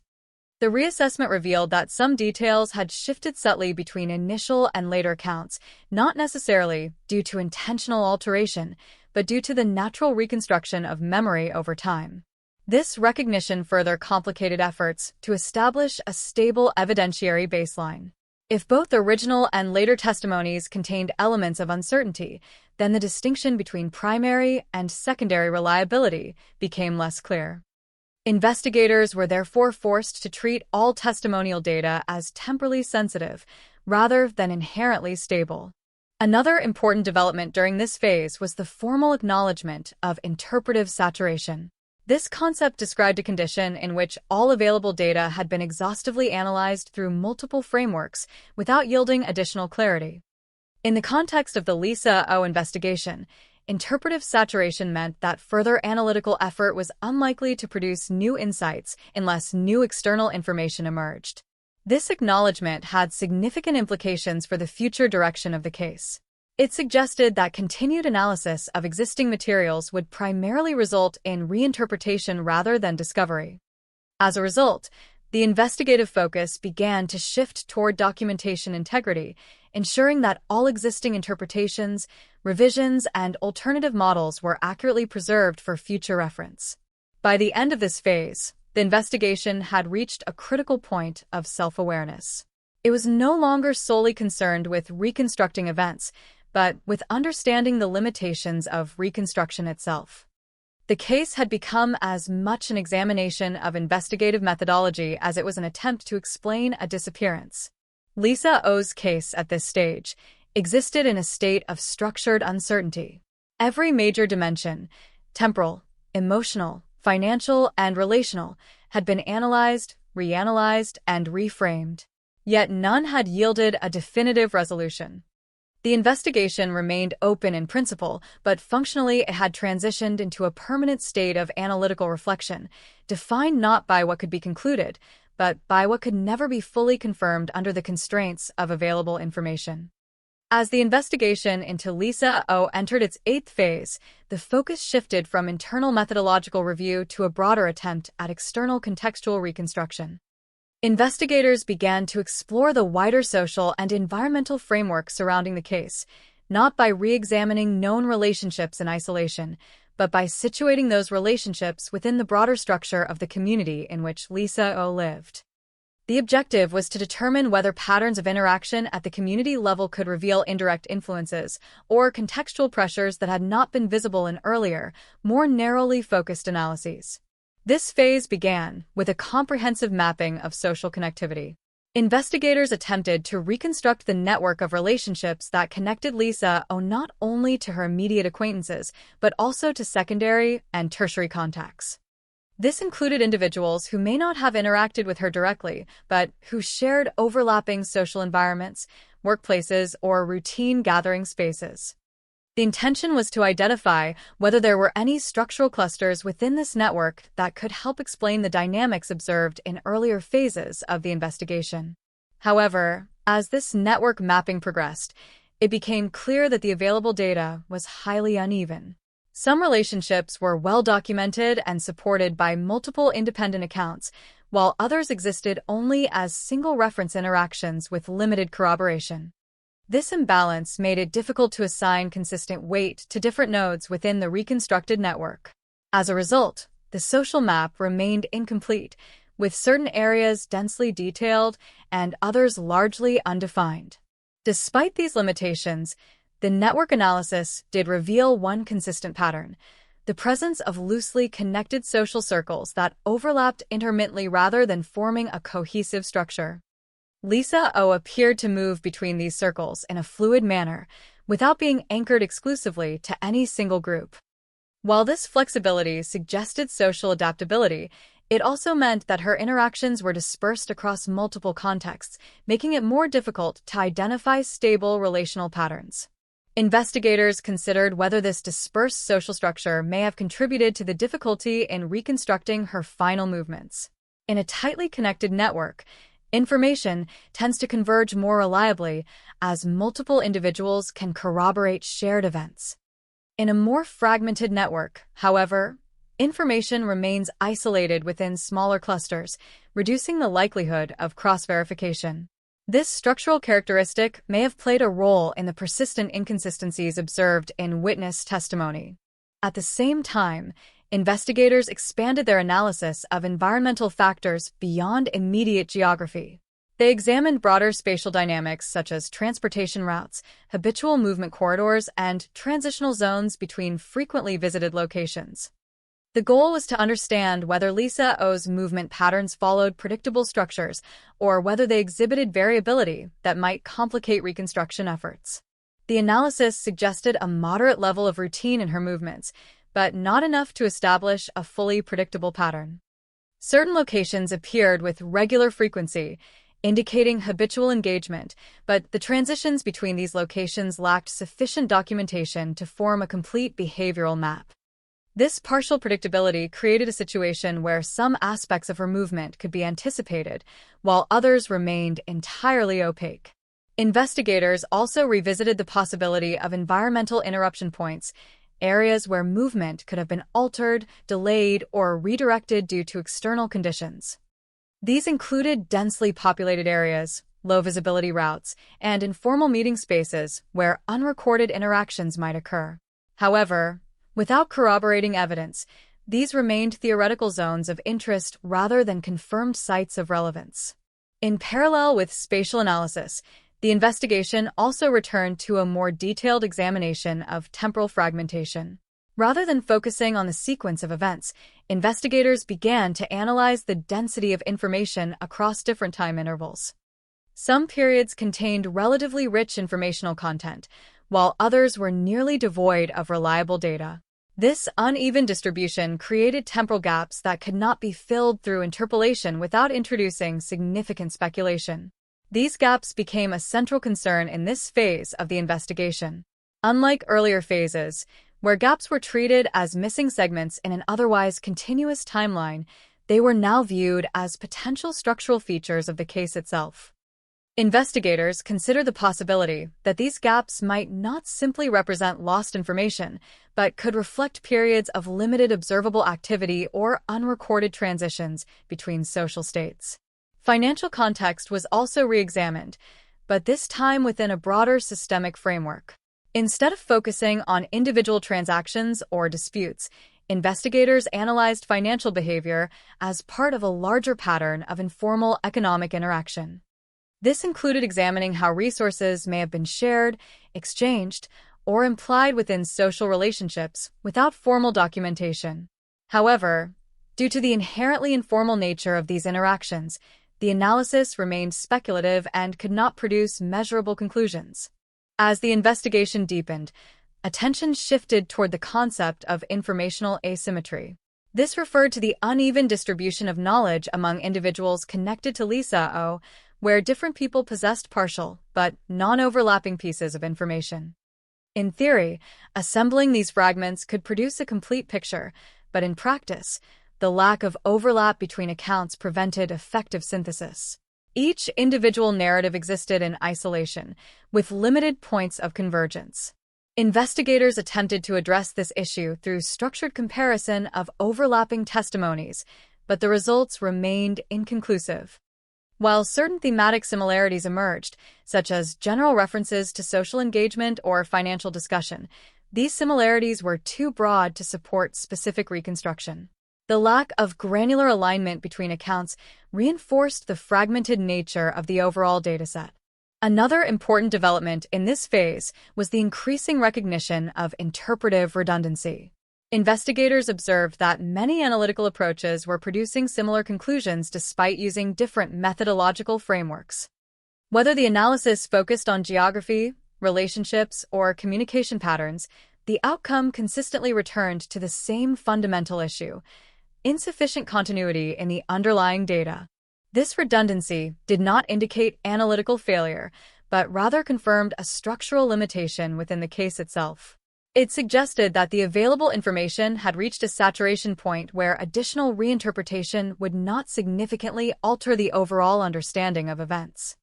As a result, the investigation began to shift toward consolidation rather than expansion. By the conclusion of this phase, investigators formally acknowledged that the case had entered a state of stabilized fragmentation. This condition described a situation in which all known elements had been identified and analyzed, but could not be integrated into a unified narrative due to persistent structural gaps. The case remained open in administrative terms, but functionally it existed as a complete yet unresolved informational system. Lisa O's disappearance, as understood at this stage, was no longer treated as a puzzle awaiting a final piece. Instead, it was recognized as a collection of interrelated but incomplete systems of information, each internally coherent but externally disconnected. The investigation, therefore, evolved into the maintenance of these systems rather than their resolution, preserving the integrity of what was known while acknowledging the permanent absence of what could not be recovered. As the investigation into Lisa O entered its 9th phase, the case transitioned into a stage defined less by active reconstruction and more by comparative validation. Investigators began to systematically compare the Lisa O file against a curated set of analogous disappearance cases, not to draw direct equivalences, but to identify whether structural similarities existed in how information decayed, fragmented, or failed to converge over time. This comparative approach marked a significant departure from earlier phases, as it shifted the investigative focus outward, away from the internal limitations of the case, toward broader patterns observed in similar unresolved cases. The first step in this comparative phase involved selecting cases with similar characteristics: incomplete timelines, limited forensic evidence, fragmented witness testimony, and absence of definitive resolution. These criteria were not intended to suggest similarity in outcome, but rather similarity in informational structure. Investigators hypothesized that by examining how other cases deteriorated or stabilized under comparable conditions, they might gain insight into the structural behavior of the Lisa O investigation itself. As these comparative cases were reviewed, a recurring pattern began to emerge. In many instances, early investigative phases were marked by rapid narrative construction, where limited information was quickly organized into coherent but fragile storylines. Over time, these storylines tended to fracture as additional inconsistencies emerged, leading to a gradual shift from narrative certainty to interpretive ambiguity. This trajectory closely mirrored what had occurred in the Lisa O case, where initial reconstructions had gradually given way to layered uncertainty. However, despite these structural similarities, investigators found no consistent external factor that could explain why some cases eventually reached resolution while others remained permanently unresolved. In some cases, the emergence of a single piece of physical evidence was sufficient to stabilize the entire narrative. In others, even extensive testimonial convergence failed to produce closure. This variability suggested that resolution was not solely dependent on investigative effort or methodological rigor, but also on the presence or absence of specific types of anchoring information. Within the context of Lisa O's case, the absence of such anchoring information became increasingly significant. Despite extensive review of relational, financial, and geographical data, no single element emerged that could function as a stabilizing reference point. Every domain of analysis remained internally fragmented, with no cross-domain element strong enough to unify the overall structure of the case. As the comparative analysis deepened, investigators also examined the role of temporal collapse in unresolved cases. Temporal collapse referred to a condition in which the reconstruction of events becomes increasingly speculative as distance from the original incident grows, and where gaps in memory and documentation begin to expand rather than contract. In the Lisa O case, this phenomenon was particularly evident in the earliest 24 to 48 hours of the timeline, where most foundational assumptions had been established. Investigators noted that in many unresolved cases, the earliest period following disappearance often becomes disproportionately influential in shaping long-term investigative direction. Early assumptions, once embedded into the structure of the investigation, tend to persist even as new information challenges their validity.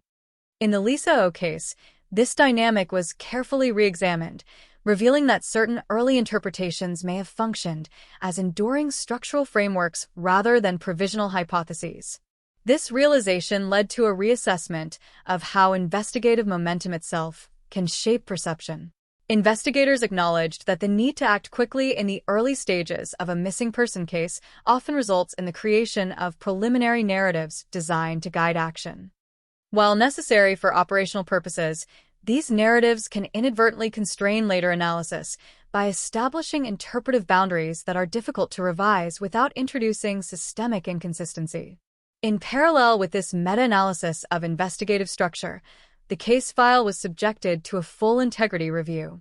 This involved tracing the origin of every major conclusion back to its evidentiary source in order to determine how each inference had been constructed.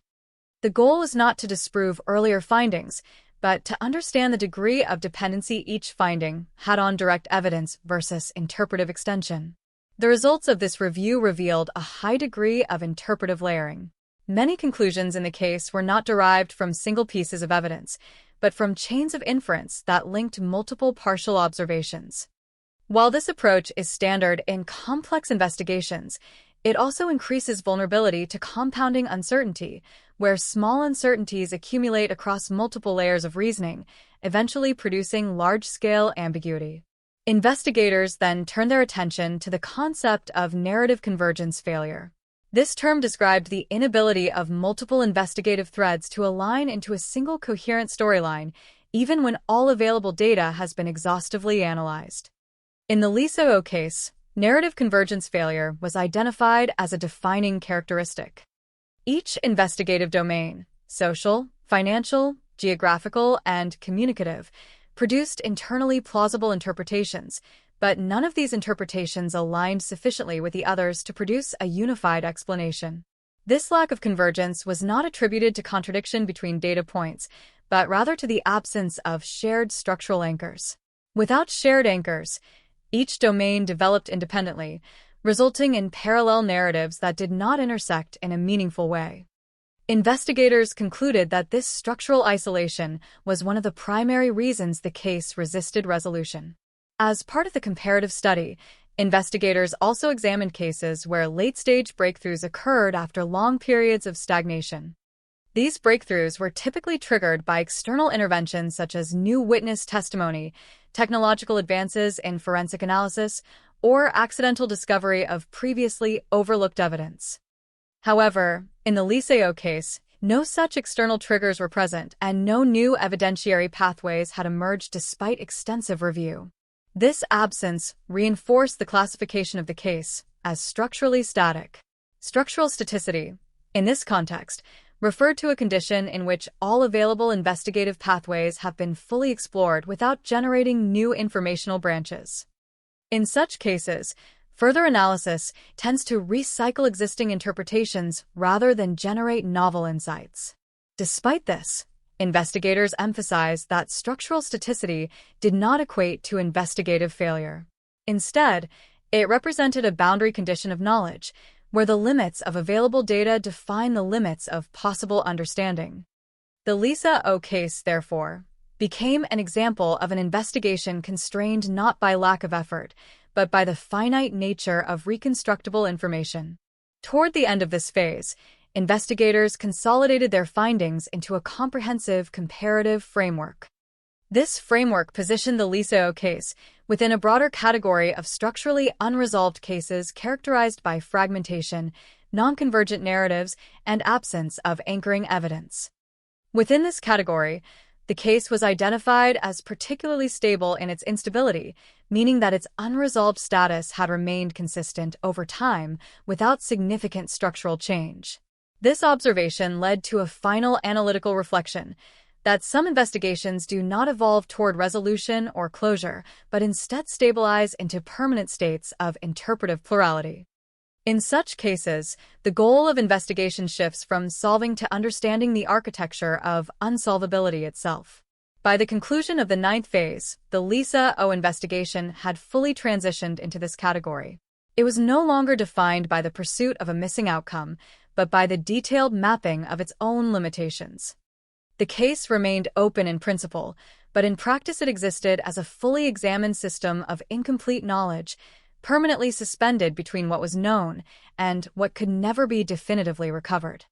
As the investigation into Lisa O entered its 10th phase, the focus shifted away from comparative analysis and toward a comprehensive synthesis attempt.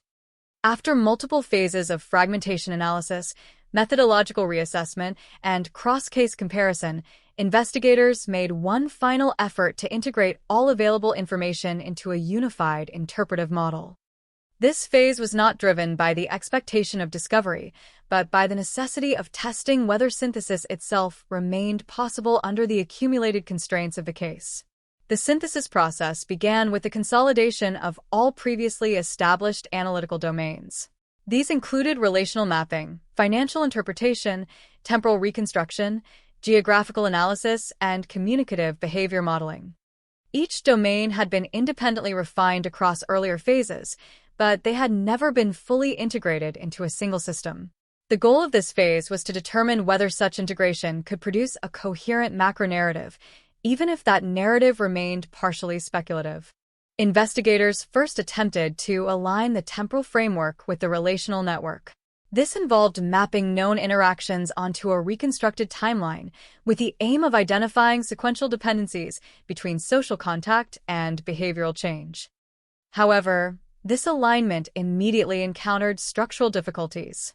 The relational data did not conform consistently to the temporal segments, as many interactions lacked precise timestamps or occurred within overlapping and indistinct periods.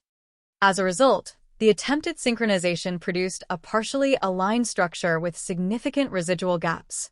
Next, financial variables were introduced into the integrated model. Investigators attempted to position financial interactions within the relational and temporal framework, treating them as potential modifiers of behavior or catalysts for relational tension. However, due to the absence of verifiable transactional records, financial data could only be represented as probabilistic nodes rather than fixed points. This weakened their ability to function as structural connectors within the model, limiting their effectiveness in supporting narrative cohesion. Geographical data was then incorporated, with investigators mapping known locations onto the evolving relational temporal structure. This step introduced spatial dimension into the model, allowing for the visualization of movement patterns relative to social interactions. While this added a layer of dimensional complexity, it did not resolve existing inconsistencies. Instead, it revealed additional fragmentation, as spatial transitions often lacked corresponding relational or temporal confirmation. As these layers were combined, the integrated model began to exhibit increasing structural instability. Certain segments of the model aligned well across all dimensions, forming coherent microclusters of information. However, these clusters remained isolated from one another, with no reliable connective tissue linking them into a unified whole. The result was a multi-cluster structure characterized by internal coherence, but external disconnection. Investigators recognized that this outcome reflected a deeper structural reality of the case, that the available information was not simply incomplete, but fundamentally non-convergent. Each domain of data operated according to its own partial logic, and while internal consistency existed within domains, cross-domain consistency was absent. This meant that even a fully integrated model could not eliminate fragmentation, because the fragmentation was inherent to the data itself. At this stage, investigators introduced a final layer of analysis focused on communicative behavior patterns. This involved examining not only what was communicated between individuals, but also how communication frequency and structure varied over time. The objective was to determine whether shifts in communication intensity could serve as indirect indicators of underlying events. However, the data revealed no consistent correlation between communication patterns and other variables in the model. With all major domains incorporated, the synthesis attempt reached its final configuration. The resulting model was comprehensive in scope, but structurally discontinuous. It contained multiple internally consistent segments, but no overarching narrative that could unify them without introducing speculative assumptions. Every attempt to bridge gaps between segments required the insertion of inferred connections that could not be directly supported by evidence. This led investigators to confront a critical analytical limitation: the distinction between synthesis and fabrication. While synthesis implies the integration of verified elements into a coherent structure, fabrication begins when gaps are filled with unsupported assumptions to preserve narrative continuity. In the Lisa O case, the boundary between these two processes became increasingly difficult to maintain, as any attempt at full integration risked exceeding the evidentiary foundation. As a result, investigators made the decision to preserve the model in its fragmented form rather than force artificial coherence. This decision was not framed as abandonment of synthesis, but as recognition of structural integrity. The case file would reflect complexity without simplification, allowing fragmentation to remain visible as an intrinsic feature rather than a defect to be corrected. Following this decision, attention shifted toward evaluating the implications of the synthesis failure itself. Investigators analyzed what the inability to produce a unified model revealed about the nature of the case. The primary conclusion was that Lisa O's disappearance could not be adequately represented through linear or even multi-layered narrative structures. Instead, It existed as a distributed set of incomplete information clusters that resisted hierarchical organization. This finding had broader implications for investigative methodology. It suggested that traditional models of case reconstruction, which rely on convergence toward a single explanatory narrative, may be insufficient in cases where informational fragmentation exceeds a certain threshold. In such cases, the goal of investigation may need to shift from narrative construction to structural mapping of uncertainty. Throughout this phase, investigators also reflected on the psychological impact of prolonged analytical engagement with unresolved cases. While the investigation remained strictly procedural, the extended exposure to unresolved fragmentation required continuous cognitive adjustment. Investigators noted that the human mind naturally seeks closure and coherence, and that working within a permanently incomplete structure required deliberate suppression of this cognitive tendency. Despite these challenges, the analytical discipline of the investigation was maintained. Each component of the model was carefully documented, and all inferential steps were explicitly marked as either evidence-based or interpretive. This allowed the final structure to maintain transparency regarding its own limitations, ensuring that future analysts could clearly distinguish between confirmed data and constructed interpretation. By the end of the 10th phase, the synthesis model was formally archived as a complete but non-convergent structure. It represented the most comprehensive integration of available data achieved in the investigation, yet it also demonstrated the inherent impossibility of full narrative resolution. The model stood as both achievement and limitation, an exhaustive mapping of what was known, and a precise delineation of what could not be unified. The Lisa O investigation, at this stage, reached a conceptual turning point. It was no longer defined by the search for answers, but by the formal recognition of the boundaries of explanation. The 10th phase concluded with a stabilized understanding that some cases do not resolve into single narratives, but instead persist as permanent structures of fragmented knowledge, resistant to closure by design of their informational architecture. As the investigation into Lisa O entered its 11th phase, the emphasis shifted from constructing or testing models toward long-term stabilization of the entire case archive. By this point, the investigative team had reached a consensus that no further analytical synthesis would meaningfully alter the understanding already established. Instead, the objective became ensuring that all prior interpretations, data fragments, and methodological revisions were preserved in a structured form capable of supporting future re-examination without distortion or loss of context. This phase began with a comprehensive audit of the entire case documentation system. Investigators reviewed every layer of material, from initial field notes and early witness statements to the most recent synthesis models developed in earlier phases. The purpose of this audit was not to identify errors, but to ensure internal consistency in labeling, categorization, and interpretive hierarchy. Given the extensive evolution of the case over time, multiple interpretive frameworks had been applied, sometimes overlapping and occasionally superseding one another without full formal reconciliation. One of the primary tasks in this phase was the normalization of terminology across all investigative records. Over the course of the investigation, different analytical teams had used varying terms to describe similar phenomena, particularly in relation to temporal uncertainty, relational ambiguity, and evidentiary fragmentation. This linguistic inconsistency had created subtle barriers to cross-referencing information across phases. By standardizing terminology, investigators aimed to reduce interpretive friction and ensure that future analysts could navigate the case without misalignment of conceptual definitions. In parallel with linguistic normalization, the case file underwent structural reorganization. Rather than being arranged chronologically by investigative phase, the archive was reorganized into thematic clusters. These clusters included relational dynamics, financial context, temporal reconstruction, geographical mapping, communication analysis, and methodological evolution.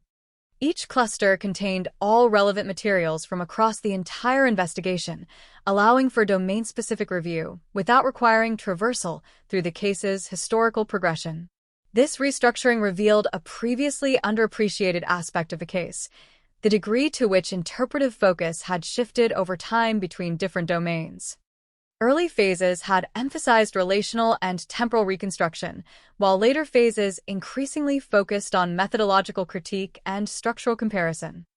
By mapping these shifts, investigators were able to observe how investigative attention had migrated in response to emerging limitations in available data. Another key component of this phase was the formal classification of uncertainty types within the case.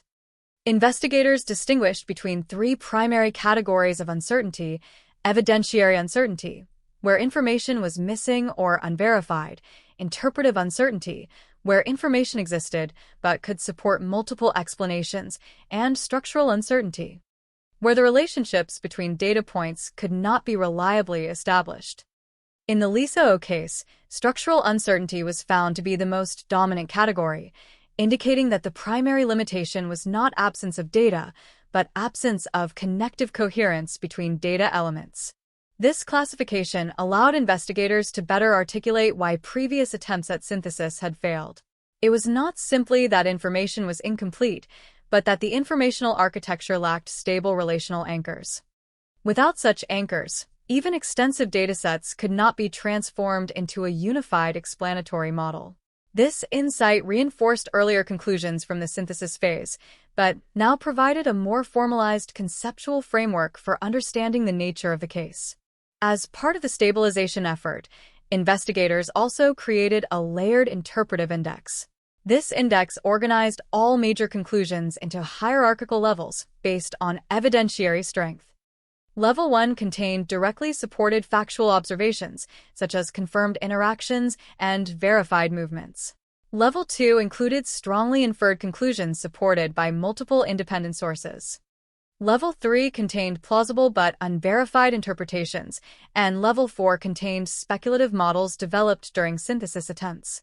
This hierarchy allowed the case to preserve analytical depth while clearly distinguishing degrees of certainty. The creation of this index also highlighted the uneven distribution of evidentiary strength across different domains. Relational and temporal domains contained a higher proportion of Level 2 and Level 3 interpretations, while financial and communication domains were heavily weighted toward Level 3 and Level 4. This imbalance further reinforced the conclusion that certain aspects of the case were inherently more resistant to verification than others. During this phase, investigators also revisited the concept of investigative closure. Rather than defining closure as resolution of the case, they redefined it as the point at which additional analysis ceases to produce meaningful structural differentiation within the data. By this definition, closure in the Lisa O case had effectively occurred in earlier phases, even though the case remained officially open. The 11th phase, therefore, served not as a continuation of active inquiry, but as formal recognition of analytical completion. This conceptual reframing had important implications for how the case was to be managed going forward. It meant that the investigative system would transition from active development to passive preservation. No new lines of inquiry would be initiated unless external evidence emerged, and no existing interpretations would be revised unless supported by new verifiable data. The case was effectively placed into a state of archival continuity. As the stabilization process neared completion, investigators reflected on the broader methodological lessons derived from the case. One of the most significant insights was the realization that investigative depth does not necessarily correlate with narrative resolution. A case can be exhaustively analyzed across multiple dimensions and still remain fundamentally unresolved if the underlying data lacks structural integration. This challenged traditional assumptions about the relationship between information quantity and explanatory power. Another key insight involved the role of interpretive layering in complex investigations. While layering is necessary for managing incomplete information, excessive layering without anchoring evidence can lead to cumulative abstraction, where interpretations become increasingly detached from their original empirical basis. The Lisa O case demonstrated how such abstraction can stabilize into a self-contained analytical system that is internally consistent but externally unverifiable. Throughout this phase, care was taken to ensure that the integrity of uncertainty was preserved. Investigators emphasized that uncertainty itself was not a failure of the investigation, but a defining characteristic of the case. By explicitly documenting the boundaries of knowledge, the investigation avoided the risk of artificially compressing ambiguity into false certainty. By the conclusion of the 11th phase, the case archive had been fully stabilized. All materials were organized, all interpretations classified, and all methodological developments documented in a transparent and traceable structure. The investigation no longer functioned as an active search process, but as a comprehensive record of analytical engagement with an inherently non-convergent dataset. Lisa O's disappearance, as represented in this finalized structure, remained unresolved in factual terms, but fully resolved in analytical terms. The case had reached its maximum possible level of informational articulation, beyond which no further synthesis was possible without the introduction of unsupported assumptions. The 11th phase, therefore, marked the transition of the case from investigation to permanent archival state, where its significance lay not in resolution, but in the precise documentation of its irreducible uncertainty. As the investigation into Lisa O reached its 12th and final phase, the work no longer resembled an active inquiry in any traditional sense. Instead, it became a formal closure protocol designed not to solve the case, but to define its permanent investigative status within the archival system. Every prior phase had contributed layers of interpretation, fragmentation analysis, synthesis attempts, and methodological reflection. Now, the final task was to consolidate all of that into a definitive structural conclusion that acknowledged both the completeness of the investigation and the irreducibility of its outcome. This phase began with a final integrity verification of the entire case archive. Investigators conducted a line-by-line audit of the structured dataset to confirm that all previously identified categories, classifications, and interpretive hierarchies were consistently applied across the full documentation. This process was not intended to generate new insights, but to ensure that no internal contradictions remained unresolved within the archival structure. Any inconsistencies found were not corrected by altering historical interpretations, but instead annotated as part of the investigative record, preserving the evolution of understanding over time. Once integrity verification was complete, the focus shifted to final narrative containment. This involved reviewing all synthesized models, comparative analyses, and structural reconstructions developed in earlier phases, with the specific goal of ensuring that none of them were misrepresented as definitive explanations. Each model was reclassified as either exploratory, interpretive, or structural, depending on its evidentiary foundation and degree of abstraction. This classification was essential to prevent future misreading of the case as containing a hidden or incomplete solution. Investigators then turned to the question of narrative termination. Unlike conventional case closures, where final conclusion is reached based on conclusive evidence, this case required a different approach. The absence of a definitive resolution meant that closure could not be defined as discovery of truth, but instead had to be defined as recognition of informational limits. The 12th phase therefore formalized a principle that had emerged gradually across earlier stages, that the boundary of knowledge is itself a valid investigative outcome. In practical terms, this meant that the case would be closed not because it had been solved, but because it had been fully explored within the limits of available data. Every known variable had been examined, every plausible hypothesis had been tested, and every analytical framework had been applied. What remained was not uncertainty due to oversight, but uncertainty that persisted even after exhaustive analysis.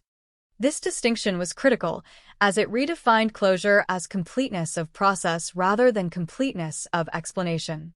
As part of this finalization, investigators created a comprehensive closure statement. This document synthesized the entire investigative history into a single structured summary, emphasizing the progression from initial discovery through fragmentation, reinterpretation, synthesis attempts, comparative analysis, and final stabilization. However, the closure statement deliberately avoided presenting a singular narrative of events. Instead, it preserved multiplicity, acknowledging that multiple interpretations had coexisted throughout the investigation without converging into a single verified account. The closure statement also formally identified the Lisa O case as a structurally non-convergent investigation. This classification indicated that the informational components of the case, while individually meaningful, could not be integrated into a unified explanatory model without introducing unsupported assumptions. In other words, the case was not unresolved because it lacked investigation, but because its underlying data structure resisted convergence by design of its fragmentation. Following the creation of the closure statement, the final archival transition was initiated. All case materials were locked into a read-only preservation state, preventing further modification of interpretive layers or reclassification of evidentiary hierarchy. This ensured that the investigative record would remain stable over time, allowing future review without the risk of retrospective alteration. The archive was thus transformed from a dynamic investigative system into a static informational repository. At this stage, investigators also conducted a final reflective assessment of methodological effectiveness. This assessment focused on evaluating the tools, frameworks, and analytical strategies used throughout the investigation.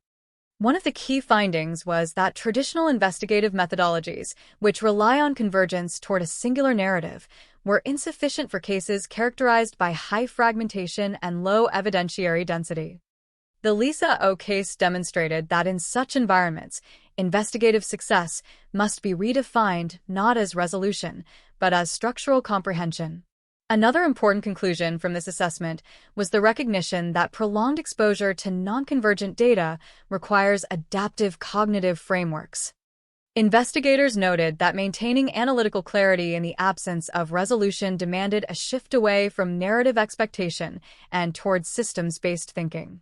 This shift allowed for sustained engagement with the case without the psychological pressure of forced conclusion.